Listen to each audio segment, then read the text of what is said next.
നാരായണാഖിലഗുരോ ഭഗവൻ നമസ്തേ. ഗുരുവായൂരപ്പ ശരണം. സർവേശ്വര. എല്ലാവർക്കും നമസ്കാരം.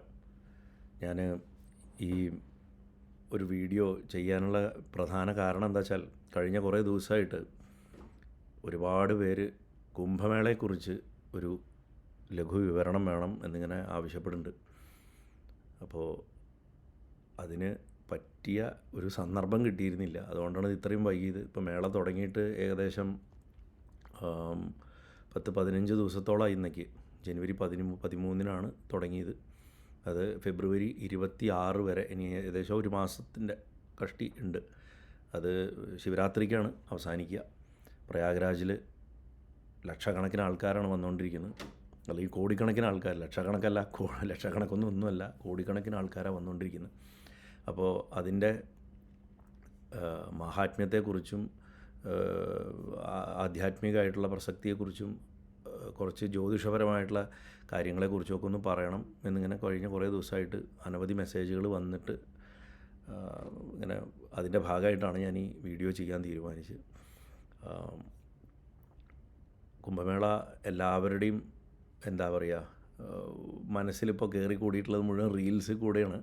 പത്രമാധ്യമങ്ങൾ നമുക്ക് തരുന്ന, അല്ലെങ്കിൽ വീഡിയോ ഇൻസ്റ്റാഗ്രാമിലോ ഫേസ്ബുക്കിലോ അതുമാതിരി മറ്റ് ന്യൂസ് ചാനൽസൊക്കെ തരുന്ന ഒരു അറിവാണ് അധികം പേർക്കുള്ളത്. ഇപ്പോൾ ഇതിലെ കേൾവിക്കാർക്ക് പലർക്കും കുംഭമേളയുടെ യാഥാർത്ഥ്യം എന്താണെന്ന് നന്നായിട്ട് അറിയുന്നവരായിരിക്കാം. എന്നാലും അതറിയാത്തവർക്ക് വേണ്ടിയിട്ടാണ് ഞാൻ ഇത് ഒന്ന് ചുരുക്കി പറയാമെന്ന് വിചാരിക്കുന്നത്.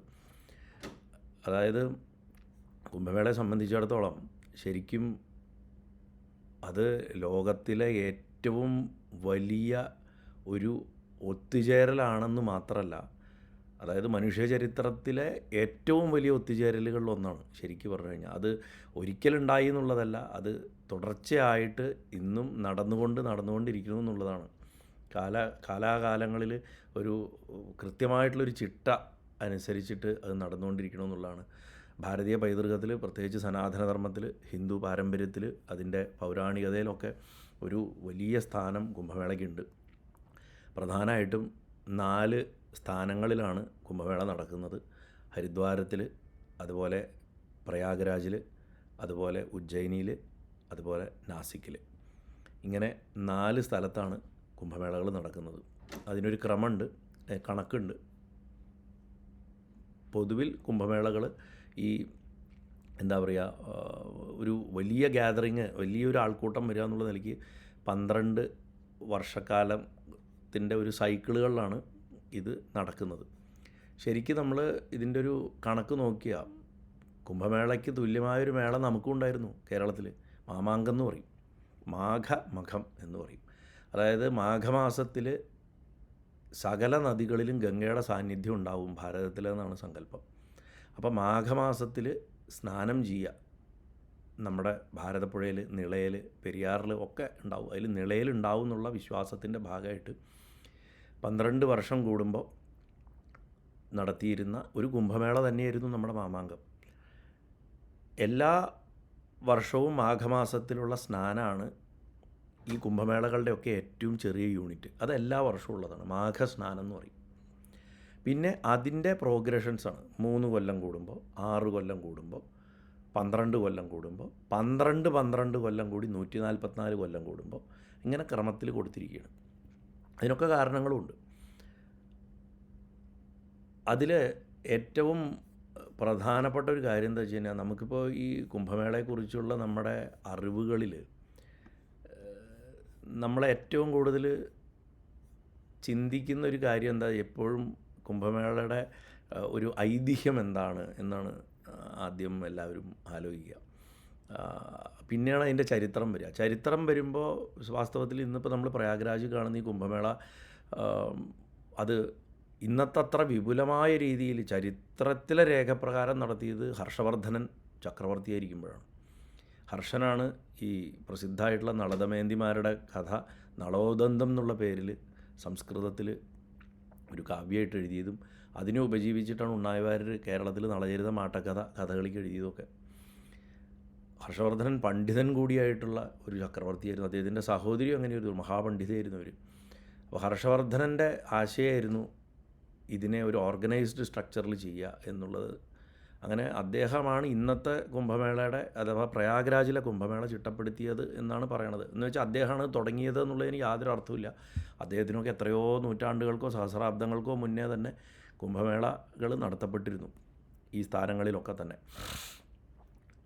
ഈ പൗരാണികമായിട്ടുള്ള കുംഭമേളയുടെ കഥ എന്താണെന്ന് വെച്ച് കഴിഞ്ഞാൽ അത് സമുദ്രമഥനമായിട്ട് ബന്ധപ്പെട്ടിട്ടാണ്, നമ്മുടെ ഈ പാലാഴി മഥനം കഥയായിട്ട് ബന്ധപ്പെട്ടിട്ടാണ് നിൽക്കുന്നത്. അത് നമുക്ക് എല്ലാവർക്കും അറിയാം. ആദ്യം വാസുകിയെ കടകോലാക്കി മന്ദരപർവ്വതത്തിനെ കയറാക്കിയിട്ട് പാലാഴിയെ കടയാൻ തുടങ്ങി. അസുരന്മാർ മഹാബലിയുടെ നേതൃത്വത്തിലും ദേവന്മാർ ഇന്ദ്രൻ്റെ നേതൃത്വത്തിലും രണ്ട് വശത്തായിട്ട് നിന്നിട്ട് ഇത് വലിച്ചു. ഭഗവാൻ തന്നെ സഹായിച്ചു ദേവന്മാരെ. മന്ദരപർവ്വതം അതിനിടയ്ക്ക് ഒന്ന് മണ്ണിൽ ഉറച്ചു പോയി, കടലിൻ്റെ അടിത്തട്ടിൽ ചെളിയിൽ പൂണ്ടുപോയിട്ട് തിരിയാൻ പറ്റാണ്ടായി. അപ്പോൾ ഭഗവാൻ ഒരു കൂർമ്മത്തിൻ്റെ ആമയുടെ രൂപത്തിൽ ആ മന്ദരപർവ്വതത്തിനെ താങ്ങി നിർത്തിയതും അത് എന്താ പറയുക കടകോല് വളരെ സ്മൂത്തായിട്ട് ആ ആമയുടെ തോടിൻ്റെ മുകളിൽ തിരിഞ്ഞതും ഒക്കെ ആയിട്ട് കഥയുണ്ട്. അതിൻ്റെ യോഗാർത്ഥം എന്ന് പറഞ്ഞാൽ വളരെ വിപുലമാണ്. കൂർമ്മെന്ന് പറഞ്ഞു കഴിഞ്ഞാൽ ശരിക്കും നമ്മുടെ ശ്വാസമാണ്, പ്രാണനാണ്. അപ്പോൾ അത് ഞാൻ മുമ്പ് പല പ്രഭാഷണങ്ങളിൽ ഞാൻ പറഞ്ഞിട്ടുള്ളതുകൊണ്ട് ഞാൻ അതിനെ കൂടുതൽ വിസ്തരിക്കുന്നില്ല. എന്നാലും എന്താ പറയുക, നമുക്ക് ഇത് വെറും ഒരു കഥയായിട്ട് വിഴുങ്ങരുതെന്ന് മാത്രം ഒന്ന് സൂചിപ്പിക്കുകയാണ് ഒരവസരം വന്നതുകൊണ്ട്. എന്താണെങ്കിലും നമ്മുടെ മനസ്സിൻ്റെ ഉള്ളിൽ, നമ്മുടെ ഉള്ളിൽ തന്നെയുള്ള ആത്മചൈതന്യത്തിനെ കടഞ്ഞ് പുറത്തെടുക്കലാണ്. അപ്പോൾ ആ കടയടേൻ്റെ ഭാഗമായിട്ട് എന്താ സംഭവിക്കുക, നമ്മുടെ നട്ടൽ തന്നെയാണ് നമ്മുടെ ഈ മന്ദരപർവ്വതം എന്ന് പറയുന്നത്. നമ്മുടെ പിങ്കള നാഡികളാണ് ഈ അസുരന്മാരും ദേവന്മാരും കടയുന്ന വാസുകിയുടെ ശരീരഭാഗം. യോഗശക്തി തന്നെയാണ് വാസുകി. സർപ്പങ്ങളെപ്പോഴും യോഗശക്തിയെ കുണ്ഡലിനിയൊക്കെ പ്രതിനിധീകരിക്കണതാണല്ലോ. അതുപോലെ അപ്പോൾ എന്താ, നമ്മളങ്ങനെ നമ്മുടെ ആധ്യാത്മിക സാധന ചെയ്ത് നമ്മുടെ ആ സ്വത്വത്തിൻ്റെ ഉള്ളിൽ നിന്ന് ഏറ്റവും വിലപ്പെട്ടിട്ടുള്ള അമൃതിനെ കടഞ്ഞ് വേർതിരിച്ചെടുക്കാൻ നോക്കുമ്പോൾ ആദ്യം പുറത്തു വരിക നമ്മുടെ കർമ്മദോഷങ്ങളാണ്. അതാണ് വാസുകിയുടെ വായിൽ നിന്ന് ബഹിർഗമിച്ച കാളകൂടം എന്ന് പറയുന്ന വിഷം. അത് നമ്മുടെ പ്രപഞ്ചത്തിൻ്റെ കർമ്മദോഷം, നമ്മുടെ കർമ്മദോഷമാണ് നമ്മുടെ ശരീരം കടഞ്ഞ വാസുകിയുടെ നിന്ന് വരിക. അങ്ങനെയാണ് അതിനെയാണ് ആത്മാവായിട്ടുള്ള മഹാദേവൻ ഭക്ഷിച്ചത്. അത് കണ്ഠത്തിൽ തങ്ങി നിന്നു. നമ്മുടെയൊക്കെ കഴുത്തിൽ ഈ വിശുദ്ധി എന്ന് പറയുന്ന ചക്രമുണ്ട്. ശരീരത്തിൽ 6 ചക്രങ്ങളിൽ, അതൊന്നും ഇപ്പോൾ വിസ്തരിക്കാൻ സമയമില്ല. അതിൽ ആ പേര് തന്നെ വിശുദ്ധി എന്നാണ്. അവിടെയാണ് കർമ്മത്തിൻ്റെ സ്ഥാനം, അവിടെയാണ് കാളകൂടം ഇരിക്കുന്നത്. നമ്മുടെ കർമ്മദോഷവും കർമ്മശുദ്ധിയും ഒക്കെ ഇരിക്കേണ്ടത് ഇവിടെയാണ്, കഴുത്തിലാണ് ഇരിക്കുന്നത്. അങ്ങനെ ഭഗവാന് നീലകണ്ഠൻ എന്നുള്ള പേര് വന്നു. അങ്ങനെ ഭഗവാൻ സകല ചരാചരങ്ങളെ ആ കാളകൂടം ഭക്ഷിച്ചിട്ട് മഹാദേവൻ രക്ഷിച്ചതിന് ശേഷം പിന്നെ ഓരോരുത്തരായിട്ട് ഓരോ ദിവ്യവസ്തുക്കളായിട്ട് വരുന്നുണ്ട്. കാമധേനു വരുന്നു, എന്താ പറയുക ഉച്ചൈശ്രവസ് എന്ന് പറയുന്ന കുതിരയൊക്കെ അതൊക്കെ വരുന്നുണ്ട്. അങ്ങനെയൊക്കെ വന്ന് മഹാലക്ഷ്മി ഉണ്ടാവും, ചന്ദ്രൻ ഉണ്ടാവും, അതൊക്കെ അതിൻ്റെ ക്രമത്തിൽ വരും. അതിനൊക്കെ ഓരോ അർത്ഥങ്ങളുണ്ട്. പക്ഷേ ഏറ്റവും അവസാനം ധന്വന്തരി മൂർത്തി കയ്യിലെ ഈ അമൃതകലശമായിട്ട് അങ്ങോട്ട് പ്രത്യക്ഷപ്പെട്ടപ്പോൾ അത് എന്താ പറയുക, പെട്ടെന്ന് ആണല്ലോ ഈ ആൾ ഇങ്ങനെ കയറി വരുന്നത്. ആ വരുന്ന സമയത്ത് ഈ ഇന്ദ്രൻ്റെ പുത്രനായിട്ടുള്ള ജയന്തൻ ഈ അമൃതകലശത്തിനെ തട്ടിപ്പറിച്ചിട്ട് ധന്വന്തരി മൂർത്തിയുടെ കയ്യിൽ നിന്ന് അങ്ങോട്ട് തട്ടിപ്പറിച്ചിട്ട് അവിടുന്ന് അങ്ങോട്ട് ഓടി. അതായത് ദേവന്മാർക്ക് കിട്ടാൻ വേണ്ടിയിട്ട് ചെയ്തതാണ്, ഓവർ സ്മാർട്ട്നെസ് കാണിച്ചാണ്. അതങ്ങോട്ട് തട്ടിപ്പറിച്ചിട്ട് ഓടി. അപ്പോൾ ശുക്രാചാര്യർ അസുരന്മാരുടെ ഗുരുവാണ്. അദ്ദേഹം വേഗം കണ്ണ് കാണിച്ചു, അത് അവനെടുത്തിട്ട് ഓടണമെന്ന് കാണിച്ചു. അപ്പോൾ അസുരന്മാരൊക്കെ ജയന്തനെ പിന്തുടർന്നു. ജയന്തൻ 12 ദിവസം ദിനരാത്രങ്ങൾ ആ അമൃതകലശവുമായിട്ട് പലയിടങ്ങളിൽ ഓടിയെന്നാണ് സങ്കല്പം. അപ്പോൾ ദേവന്മാരുടെ ഒരു ദിവസം പറഞ്ഞാൽ മനുഷ്യന്മാരുടെ ഒരു വർഷമാണ്. അപ്പോൾ 12 ദിവസം ഓടി എന്ന് പറഞ്ഞാൽ 12 വർഷം ഓടി. 12 വർഷം ഭൂമിയിൽ 12 വർഷക്കാലം ഓടി അസുരന്മാരുടെ കയ്യിൽ ഇത് കിട്ടാതിരിക്കാൻ വേണ്ടിയിട്ട്. ആ ഓടുന്നതിൻ്റെ ഇടയ്ക്ക് അദ്ദേഹം ഈ കലശത്തിനെ ചില ഇടങ്ങളിൽ വെച്ചിട്ട് വിശ്രമിച്ചിട്ടുണ്ട്. ഇവരുമായിട്ട് കുറച്ച് പിന്നാലെ വരുന്ന ആൾക്കാർ തമ്മിൽ കുറച്ച് ഡിസ്റ്റൻസ് വരുമ്പോൾ കലശം അവിടെ ഇറക്കി വെച്ചിട്ട് ഒന്ന് കിതയ്ക്കാൻ വേണ്ടിയിട്ട് അദ്ദേഹം അവിടെ ഇറക്കി വെച്ചു എന്നാണ് സങ്കല്പം. അങ്ങനെ വെച്ച സ്ഥലങ്ങളാണ് ഹരിദ്വാരം, പ്രയാഗം, അതായത് പ്രയാഗ്രാജ് എന്ന് പറയുന്ന ഇന്നത്തെ പ്രയാഗ്രാജ്, പഴയ പേര് അലഹബാദ് എന്നാണ് മുഗളന്മാർ പേര് മാറ്റിയതാണ്. അതിൻ്റെ ഒറിജിനൽ പേരും പ്രയാഗം തന്നെയായിരുന്നു. പിന്നെ നാസിക്കിലെ ത്രയംബകേശ്വര ജ്യോതിർലിംഗത്തിൻ്റെ സ്ഥാനം. നാസിക് എന്ന് പറഞ്ഞ സ്ഥലം മഹാരാഷ്ട്ര, അവിടെ ഈ ത്രയംബകേശ്വര ജ്യോതിർലിംഗം നാസിക്കിന് പേര് വരാൻ കാരണം എന്ന് വെച്ച് കഴിഞ്ഞാൽ ശൂർപ്പണഖയുടെ മൂക്ക് വെട്ടിയ സ്ഥലമാണ്. മൂക്കും വലിയും വെട്ടിയല്ലോ ലക്ഷ്മണനെ കൊണ്ട് വെട്ടിച്ചുവല്ലോ. ശ്രീരാമസ്വാമിയുടെ ശല്യം ചെയ്തപ്പോൾ ലക്ഷ്മണൻ ശൂർപ്പണഖയുടെ മൂക്കും വലിയും വെട്ടിയ സ്ഥലമാണ് നാസിക്. നാസിക വെട്ടിയ സ്ഥലം അതാണ്. ഈ നാഷിക്കിലെ ത്രയംബകേശ്വര ജ്യോതിർലിംഗം ഉണ്ട് മഹാദേവൻ്റെ.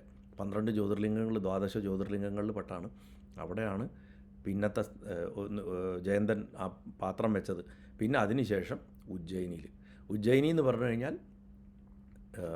ജയത്തിൻ്റെ നഗരം എന്നാണ് അർത്ഥം ശരിക്ക്. മഹാകാലേശ്വരൻ്റെ സ്ഥലമാണ്. അവിടെ ഒരു ജ്യോതിർലിംഗമുണ്ട്.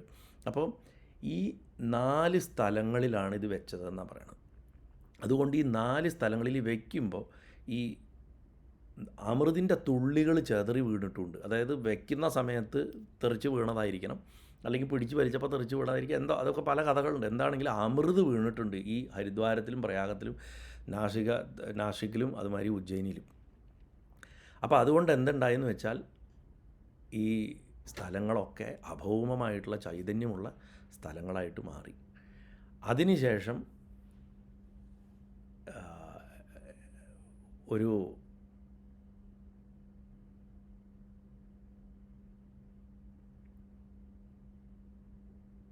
സംഭവം എന്താണെന്ന് വെച്ചാൽ, ദേവന്മാരുടെ ഗുരുനാഥനായിട്ടുള്ള ബൃഹസ്പതി സൂര്യൻ്റെയും ആ സൂര്യൻ്റെ പുത്രനായിട്ടുള്ള ശനിയുടെയും അതേപോലെ തന്നെ ചന്ദ്രദേവൻ്റെയും സഹായത്തോടു കൂടിയിട്ട് ആ കുംഭത്തിനെ കേടുപാട് കൂടാതെ രക്ഷിച്ചെടുത്തു എന്നും പറയണു. പിന്നെ അതിന് ശേഷമാണ് അസുരന്മാർ അത് തട്ടിയെടുത്തുകൊണ്ട് പോകാൻ നോക്കലും പിന്നെ മോഹിനിയുടെ അവതാരം, ഇതൊക്കെ പിന്നീടാണ് വരണത്. എന്താണെന്നുണ്ടെങ്കിലും സ്കന്ദപുരാണത്തിൽ പ്രത്യേകമായിട്ട് പറയുന്നുണ്ട്, അമൃതകലശം വെച്ചു എന്നുള്ളത് മാത്രമല്ല, ആ വയ്ക്കുന്ന സമയത്ത് അമൃത് അവിടെ തൂവിയിട്ടുണ്ട് എന്നുള്ളതും കൂടിയാണ് ഈ സ്ഥലങ്ങളുടെയൊക്കെ പ്രാധാന്യം എന്ന് വ്യക്തമായിട്ട് പറഞ്ഞു വച്ചിട്ടുണ്ട്. സാധാരണ ഞാൻ പറഞ്ഞല്ലോ, ഒരു ഈ എല്ലാ വർഷവും മാഘമാസത്തിൽ സ്നാനമുണ്ട്. 6 വർഷം കൂടുമ്പോൾ ഹരിദ്വാറിലും അലഹബാദ്, അതായത് പ്രയാഗത്തിലും മാത്രം 6 വർഷം കൂടുമ്പോൾ അർദ്ധകുംഭം എന്ന പേരിൽ കുംഭമേളയുണ്ട്. അർദ്ധകുംഭം എന്നാണ് പേര്. മറ്റ് 2 സ്ഥലത്തുമില്ല. നാസിക്കിലും ഉജ്ജയിനിയിലും അർദ്ധകുംഭമില്ല. പിന്നെ ഈ പൂർണ്ണകുംഭം എന്ന് പറയണത് 12 വർഷം കൂടുമ്പോൾ നടക്കണതാണ്. 12 വർഷം കൂടുമ്പോൾ നടക്കുന്ന പൂർണ്ണകുംഭം 4 സ്ഥലത്തുണ്ട്. പ്രയാഗ്രാജിലുണ്ട്, ഹരിദ്വാരത്തിലുണ്ട്, ഉജ്ജയിനിയിലുണ്ട്, നാസിക്കിലുണ്ട്. ഇതൊക്കെ ഗ്രഹങ്ങളുടെ, പ്രത്യേകിച്ച് വ്യാഴം, സൂര്യൻ, ചന്ദ്രൻ, ഈ 3 ഗ്രഹങ്ങളുടെ നീക്കമനുസരിച്ചിട്ടാണ് വരിക. ആ 12 കൊല്ലം കൂടുമ്പോഴുള്ള പൂർണ്ണകുംഭം കൂടാണ്ട് പ്രയാഗ്രാജിൽ മാത്രം 12 പൂർണ്ണകുംഭങ്ങൾ പൂർത്തിയാവുമ്പോൾ, 12 × 12 144 വർഷം പൂർത്തിയാവുമ്പോൾ ഒരു മഹാകുംഭമേള നടക്കും. ആ മഹാകുംഭമേളയാണ് ഇപ്പോൾ പ്രയാഗ്രാജിൽ നടന്നുകൊണ്ടിരിക്കുന്നത്. മറ്റ് 3 സ്ഥലങ്ങളിലും മഹാകുംഭമേള ഇല്ല, അവിടെ നടക്കാറില്ല. ഞാൻ നേരത്തെ പറഞ്ഞ മാതിരി ഈ സൂര്യചന്ദ്ര വ്യാഴങ്ങളുടെ ഒരു നിൽപ്പ് അനുസരിച്ചിട്ടാണ് ഇത് വരുന്നത്. അപ്പോൾ ഇതിന് എങ്ങനെയാണ് ഇതിൻ്റെ ആ പ്ലാനറ്ററി പൊസിഷൻസ് വരുന്നതെന്ന് നമുക്കൊന്ന് നോക്കാം. അതായത് ഈ വേദങ്ങളുടെ പ്രമാണമനുസരിച്ചിട്ട് സൂര്യൻ എന്ന് പറഞ്ഞാൽ നമ്മുടെ ആത്മാവാണ്, ചന്ദ്രൻ എന്ന് പറഞ്ഞാൽ നമ്മുടെ മനസ്സാണ്, വ്യാഴം സാക്ഷാൽ ഈശ്വരൻ, ഈശ്വരാധീനം, ഇതൊക്കെയാണ് നമ്മൾ പറയില്ലേ. വ്യാഴം പ്രസാദിച്ചിട്ടുണ്ടോ എന്നല്ലേ നമ്മൾ നോക്കാറ് പ്രശ്നം വയ്ക്കുമ്പോഴൊക്കെ അല്ലേ. അപ്പോൾ ഗുരുനാഥനാണ്, ഗുരുത്വമാണ്, അങ്ങനെ അനവധി കാര്യങ്ങളുണ്ട്. വ്യാഴം രാശിചക്രത്തിൽ മുഴുവൻ സഞ്ചരിക്കാൻ എടുക്കുന്ന കാലം 12 വർഷമാണ്. അഥവാ സൂര്യന് ചുറ്റും ഒരു നമ്മുടെ ഭൂമി 365 ദിവസം കൊണ്ട് സഞ്ചരിക്കുമ്പോൾ ഭൂമിയുടെ കണക്കിലുള്ള 12 കൊല്ലം കൊണ്ടാണ് വ്യാഴം ഒരു പ്രാവശ്യം സൂര്യനെ ചുറ്റണം. അത് വ്യാഴത്തിൻ്റെ ഒരു കൊല്ലം പറഞ്ഞാൽ നമ്മുടെ 12 കൊല്ലമാണ്. അപ്പോൾ വ്യാഴം ചുറ്റി ഒരു പോയിന്റിൽ നിന്ന് തുടങ്ങി അടുത്ത പോയിന്റിലേക്ക് അടുത്ത് വീണ്ടും അതേ പോയിന്റിലേക്ക് വരാൻ, സൂര്യനെ ചുറ്റി വരാൻ എടുക്കുന്ന സമയം 12 വർഷമാണ്.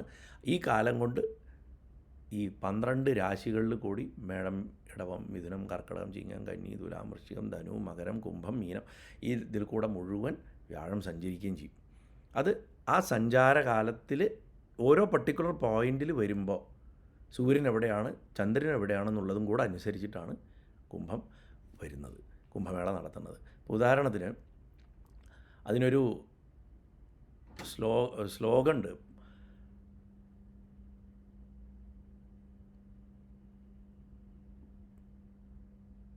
പദ്മിനി നായകേ മേഷേ കുംഭരാശി ഗതേ ഗുരോ ഗംഗാദ്വാരേ ഭവേദ്യോഗ കുംഭനാമ തഥോത്തമ. എപ്പോഴാണോ വ്യാഴം കുംഭരാശിയിൽ, അഥവാ ഇംഗ്ലീഷിൽ പറഞ്ഞ അക്വാറിയസിൽ കയറുന്ന സമയം, അതേപോലെ തന്നെ സൂര്യനും ചന്ദ്രനും മേടം രാശിയിലും ധനുരാശിയിലുമായിട്ട്, സൂര്യൻ മേടരാശിയിലും ധനുരാശിയിൽ ചന്ദ്രനും പ്രവേശിക്കുന്ന സമയത്ത് ഹരിദ്വാരത്തിൽ കുംഭമേള നടക്കണം. അപ്പോൾ ഹരിദ്വാറിലെ കുംഭമേള നടക്കണതിൻ്റെ കണക്ക് ഇതാണ്. എപ്പോഴും ആദ്യം ഹരിദ്വാര പറയുക, പിന്നെയാണ് അടുത്ത സ്ഥലം പറയുള്ളൂ. അതിന് ശേഷമേ പ്രയാഗ്രാജ് പറയുള്ളൂ. ഹരിദ്വാരച്ച ഹരിയുടെ വിഷ്ണുവിങ്കലേക്കുള്ള ഗേറ്റ് എന്നർത്ഥം, ഭഗവാനിലേക്ക് എത്തിച്ചേരാനുള്ള ഗേറ്റ് ആയതുകൊണ്ട്. അപ്പോൾ ഒന്നുകൂടെ പറയാം, വ്യാഴം അഥവാ ബൃഹസ്പതി കുംഭരാശിയിലേക്ക് അഥവാ അക്വാറിയസിലേക്ക് പ്രവേശിക്കുമ്പോൾ, സൂര്യൻ മേടത്തിലേക്ക് ആരീസിലേക്ക് പ്രവേശിക്കുമ്പോൾ, ചന്ദ്രൻ ധനുരാശിയിലേക്ക് സാജിറ്റാറിയസിലേക്ക് പ്രവേശിക്കുമ്പോൾ ആണ് ഹരിദ്വാരത്തിൽ കുംഭമേള നടക്കുക. മകരേജ ദിവാനാഥേ ഹംജഗേജ ബൃഹസ്പതൗ കുംഭ യോഗോ ഭവേത്തത്ര പ്രയാഗേ ഹ്യതി ദുർലഭ. മേഷരാശി ഗതേ ജീവേ മകരേ ചന്ദ്രഭാസ്കരൗ അമാവാസ്യ തഥാ യോഗ കുംഭസ്യവസ്ഥീർത്ഥനായകേ. വ്യാഴം എടവം രാശിയിലേക്ക് പ്രവേശിക്കുമ്പോൾ, അതേപോലെ സൂര്യനും ചന്ദ്രനും മകരം രാശിയിലേക്ക് പ്രവേശിക്കുമ്പോൾ പ്രയാഗ്രാജിൽ കുംഭം നടക്കണമെന്ന് ഇപ്പം നടക്കണത് അതാണ്. വ്യാഴം എടവം രാശി, അതായത് ഋഷഭരാശി വെച്ചാൽ ടോറസ്, സൂര്യൻ കാപ്രിക്കോണിലേക്ക് മകരത്തിലേക്ക്, ചന്ദ്രനും കാപ്രിക്കോണിലേക്ക് മകരത്തിലേക്ക്. ചന്ദ്രനും സൂര്യനും ഒരേ രാശി വന്ന അമാവാസിയായി. അപ്പോഴാണ് പ്രയാഗ്രാജിൽ നടക്കുന്നത്. പ്രയാഗ്രാജിൻ്റെ വിശേഷത്തിലേക്ക് വരാം, അതവിടെ നിൽക്കട്ടെ. നമുക്ക് അടുത്ത 2 കൂട്ടരെയും കൂടെ നോക്കാം. ത്രയംബകേശ്വരും അത് നാസിക്കും ഉജ്ജയിനിയും കൂടെ നോക്കാനുണ്ട്. സിംഹരാശിഗതേ സൂര്യേ സിംഹരാശൗ ബൃഹസ്പതൗ ഗോദാവര്യാ ഭവേത് കുംഭോ ജായതേ ഖലു മുക്തിദ. വ്യാഴം സിംഹരാശിയിലേക്ക് പ്രവേശിക്കുമ്പോൾ, ലിയോയിലേക്ക് പ്രവേശിക്കുമ്പോൾ, ജൂപ്പിറ്റർ ലിയോയിലേക്ക് പ്രവേശിക്കുമ്പോൾ അഥവാ സിംഹരാശിയിലേക്ക് പ്രവേശിക്കുമ്പോൾ, സൂര്യൻ അതുപോലെ ചന്ദ്രൻ ഇവർ രണ്ടുപേരും കർക്കടക രാശിയിലേക്ക് പ്രവേശിക്കുമ്പോൾ, നാസിക്ക് അഥവാ ത്രയംബകേശ്വരത്ത് കുംഭം നടക്കണമെന്നാണ്. അപ്പോൾ അവിടെ കുംഭമേള വരേണ്ടത് അപ്പോഴാണ്. ഇതിനൊക്കെ കൃത്യമായ കാരണങ്ങളുണ്ട്. നമ്മൾ ഇന്ന് പക്ഷേ കൂടുതലും പരിശോധിക്കുക പ്രയാഗ്രാജിത്തെ മാത്രമേ പരിശോധിക്കുള്ളൂ. പിന്നെ മേഷരാശി ഗതേ സൂര്യേ സിംഹരാശോ ബൃഹസ്പതോ ഉജ്ജയിന്യാം ഭവേത് കുംഭ സദാമുക്തിപ്രദായക. വ്യാഴം ജൂപ്പിറ്റർ ചിങ്ങത്തിൽ കയറുമ്പോൾ, സിംഹരാശിയിൽ വരുമ്പോൾ, ലിയോയിൽ വരുമ്പോൾ, അതേമാതിരി സൂര്യനും ചന്ദ്രനും മേടത്തിൽ വരുമ്പോൾ, ആരീസിൽ വരുമ്പോൾ ഉജ്ജയിനിയിൽ കുംഭം നടക്കണമെന്നാണ്. ഈ ത്രയംബകേശ്വർ നാസിക്കിലത്തെ അതുമാതിരി ഉജ്ജയിനിത്തെയും കുംഭങ്ങൾക്ക് സിംഹസ്ഥ കുംഭം എന്നാണ് പറയുക. കാരണം എന്താ വെച്ചാൽ ഈ വ്യാഴം ചിങ്ങത്തിലാണ് കയറുന്നത്, സിംഹരാശിയിൽ കയറുന്നതുകൊണ്ട് ഈ 2 കുംഭങ്ങളുടെയും പേര് സിംഹസ്ഥ കുംഭം എന്നാണ് പറയുക. ഇതിൽ എന്താ പറയുക, ഞാൻ നേരത്തെ പറഞ്ഞ മാതിരി ഈ അർദ്ധകുംഭമായിട്ട് 6 കൊല്ലം കൂടുമ്പോൾ നടത്തുന്ന പരിപാടി ഹരിദ്വാറിലും പ്രയാഗത്തിലും മാത്രമേ ഉള്ളൂ. മറ്റ് 2 സ്ഥലത്തും ഇല്ല. അവിടെ 12 കൊല്ലം കൂടുമ്പോൾ തന്നെ ഇത് നടക്കുകയുള്ളൂ. കാരണം അതാ രാശിയുടെയും കൂടെ കാരണങ്ങളുണ്ട് അതിൽ.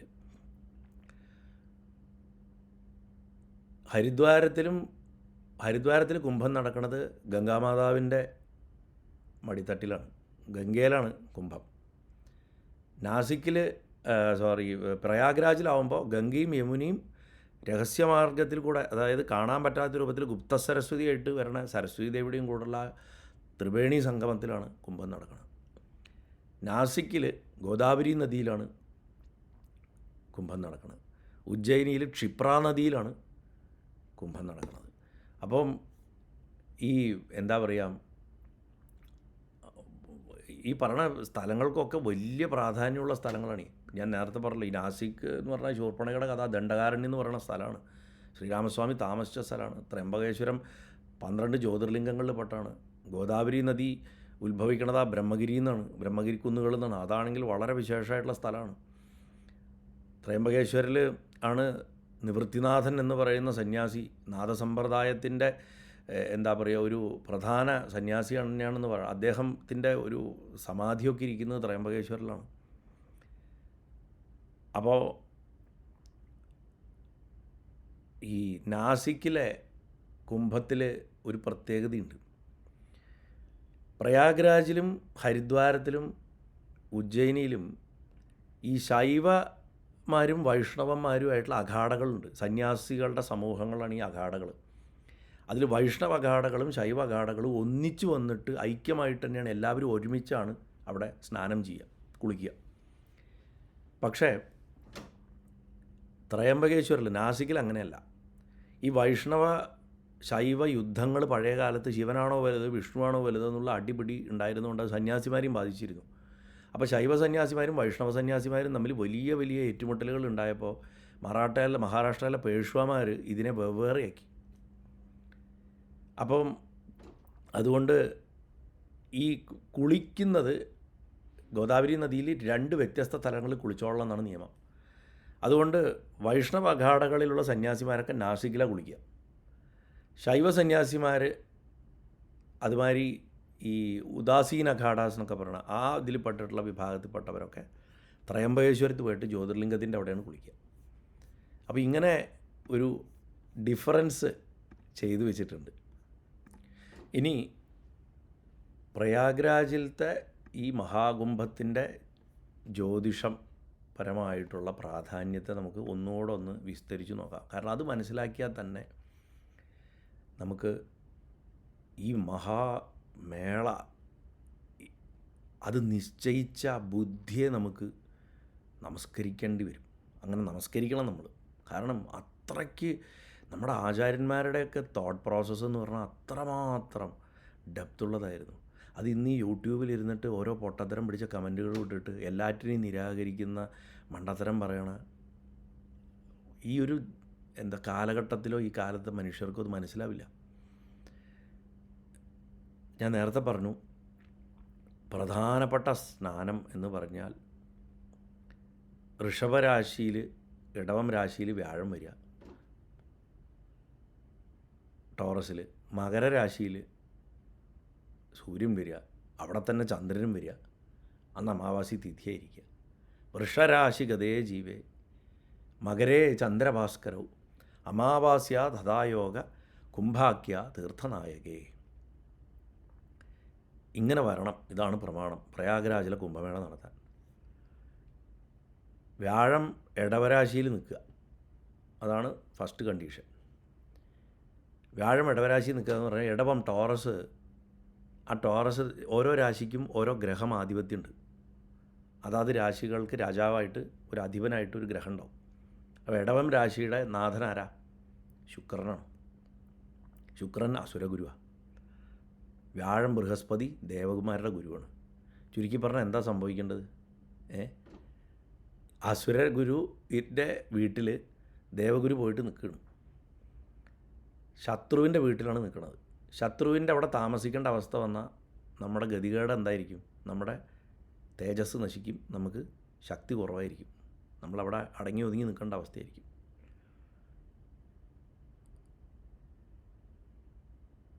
ജ്യോതിഷത്തിൽ ഓരോ ഗ്രഹങ്ങൾക്കും മിത്രം, ശത്രു എന്നൊക്കെ പറയും, ബന്ധു, സമൻ, ഒപ്പമുള്ള ആൾ എന്നുള്ള അർത്ഥത്തിലൊക്കെ പറയും.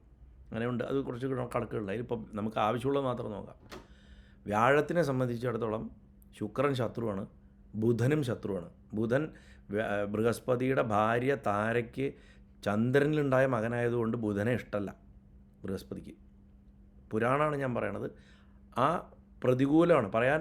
വ്യാഴത്തിനെ കൊണ്ട് നമ്മൾ നാരായണനെയും ദക്ഷിണാമൂർത്തിയെയും അതേമാതിരി ബുധനെ കൊണ്ട് നാരായണൻ്റെ എല്ലാ അവതാരങ്ങളെയും നമ്മൾ പറയുന്നുണ്ടെങ്കിലും ജ്യോതിഷത്തിൽ വ്യാഴത്തിന് ബുധൻ ശത്രുവാണ്, അസുരഗുരുവായിട്ടുള്ള ശുക്രനും ശത്രുവാണ്. ശനി ഒപ്പത്തിനൊപ്പമാണ്, ശനീശ്വരനാണ്. ശനിയും വ്യാഴവും ഒപ്പമാണ്. സൂര്യൻ, ചന്ദ്രൻ, ചൊവ്വ, അങ്കാരകൻ, കുജൻ, അതായത് അങ്കാരകൻ കുജൻ എന്ന് പറഞ്ഞാൽ ചൊവ്വ തന്നെ. സൂര്യൻ, ചന്ദ്രൻ, ചൊവ്വ, ഇവർ 3 പേരും വ്യാഴത്തിന് ബന്ധുക്കളുമാണ്. ഇവരാരുടെയും വീട്ടിലല്ല പോയി നിൽക്കുന്നത്. ശത്രുവായിട്ടുള്ള ശുക്രൻ്റെ വീട്ടിൽ ഇടവത്തിലാണ് പോയിട്ട് നിൽക്കേണ്ടത്. അപ്പോൾ ഇടവൻ രാശി വ്യാഴം നിൽക്കുക എന്ന് പറഞ്ഞാൽ അതിൻ്റെ അർത്ഥം വ്യാഴം ശത്രുക്ഷേത്രത്തിൽ നിൽക്കണമെന്നാണ്. ഈ ശത്രുക്ഷേത്രത്തിൽ നിൽക്കുന്ന വ്യാഴത്തിന്, ഗ്രഹത്തിന് എപ്പോഴും ബലം കുറയും. ഇനി രണ്ടാമത്തെ കണ്ടീഷൻ എന്താ? സൂര്യൻ മകരൻ രാശിയിലാണ് വരേണ്ടത്. ശത്രു മന്ദസിതോ സമ ശശിസുതോ മിത്രാണി ശേഷോരവേ. സൂര്യന് ശുക്രൻ ശത്രുവാണ്, ശനി ഭഗവാനും ശത്രുവാണ്. ശനി പറയാൻ സൂര്യന് പുത്രനാണെങ്കിലും ശത്രുവാണ്. ചന്ദ്രൻ സൂര്യന് ഒപ്പത്തിനൊപ്പമാണ്, സമനാണ്. ബാക്കിയുള്ള സകല ഗ്രഹങ്ങളും സൂര്യൻ്റെ ഫ്രണ്ട്സാണ്, മിത്രങ്ങളാണ്. ഇവിടെ പ്രശ്നം എന്താ വെച്ചാൽ മകനായിട്ടുള്ള ശനിയുടെ രാശിയാണ് മകരം. ഈ മകൻ ശത്രുവാണ് താൻ. അപ്പോൾ സൂര്യന് ശനി ശത്രുവായതുകൊണ്ട് സൂര്യൻ മകരൻ രാശിയിൽ നിൽക്കുക പറഞ്ഞാൽ ശത്രുത്വമുള്ള മകൻ്റെ രാശിയിൽ പോയിട്ട് നിൽക്കണം. അപ്പോൾ സൂര്യനും ബലമില്ല. അപ്പോൾ നമ്മൾ വിചാരിക്കുന്നത് എന്താ, അത് ഇത്രയും പുണ്യമായിട്ടുള്ള സമയമല്ലേ അങ്ങനെ വിചാരിക്കും. അതിപ്പോൾ പ്രദോഷം എന്ന് പറയണ പോലെയാണ്. പ്രദോഷം വെച്ചാൽ ഏറ്റവും കൂടുതൽ ദോഷം അധികരിച്ചിരിക്കുന്ന സമയമാണ്. ആ നേരത്ത് നമ്മൾ നമ്മുടെ ആത്മാവിനെ ധ്യാനിക്കണം. അതാണ് ശിവനെ ധ്യാനിക്കാൻ പറയണത്. മഹാദേവനെ ധ്യാനിച്ചാലേ മനസ്സിന് സ്റ്റെബിലിറ്റി വരുള്ളൂ. ദോഷം ഏറ്റവും അധികരിച്ചിരിക്കുന്ന സമയമാണ് പ്രദോഷം. അതിൽ തന്നെ ശനി പ്രദോഷം ഏറ്റവും ദോഷമുള്ള സമയം. കഴിഞ്ഞിട്ടില്ല. നമ്മളിപ്പോൾ വ്യാഴത്തിൻ്റെ ബലക്കുറവും സൂര്യൻ്റെ ബലക്കുറവേ പറഞ്ഞെത്തിയിട്ടുള്ളൂ. ചന്ദ്രൻ്റെ ബലക്കുറവുണ്ട്. ചന്ദ്രൻ മകരം രാശിയിലാണ്, അന്ന് കർത്തവാകും. മകരൻ രാശിയിൽ സൂര്യൻ്റെ ഒപ്പം ചന്ദ്രൻ വരുമ്പോൾ അമാവാസി തിഥി ആവും.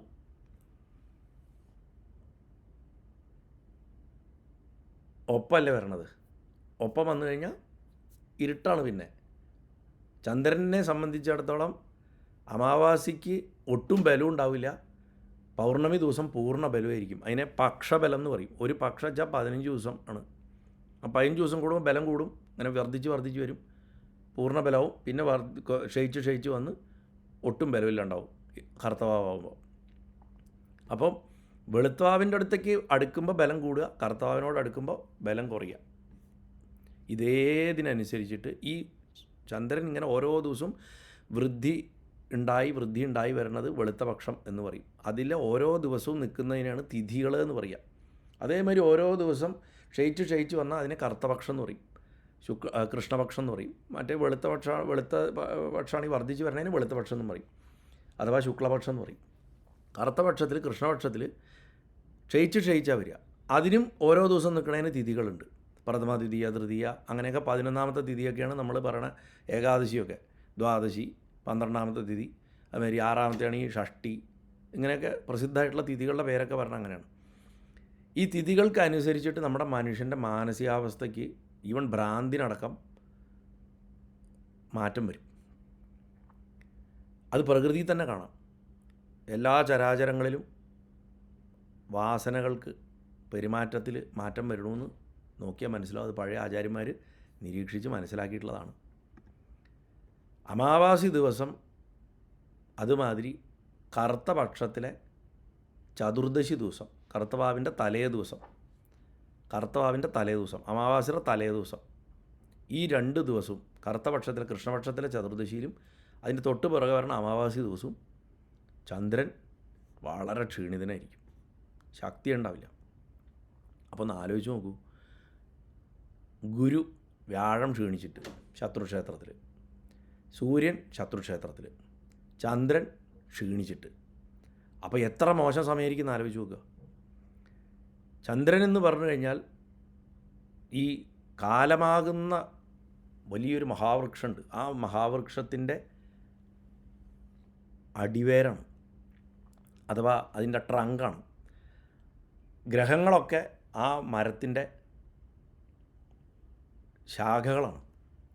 അതുകൊണ്ട് ചന്ദ്രൻ ബലം കുറഞ്ഞു പോയാൽ മറ്റ് ഗ്രഹങ്ങൾക്കും അനുഗ്രഹിക്കാനുള്ള കഴിവ്, അഥവാ ആ വേണ്ട ഫലങ്ങൾ, ഗ്രഹഫലങ്ങൾ കൊടുക്കാനുള്ള കഴിവ് കുറയും. കാരണം വേരിന് ക്ഷീണം വന്നാൽ, അല്ലെങ്കിൽ തായ്തടിക്ക് ക്ഷീണം വന്നു കഴിഞ്ഞാൽ ബാക്കി കമ്പുകൾ എന്ത് ചെയ്യും, അത് ബ്രാഞ്ചസ്, ചില്ലകൾ ക്ഷീണിച്ചു പോവുള്ളൂ.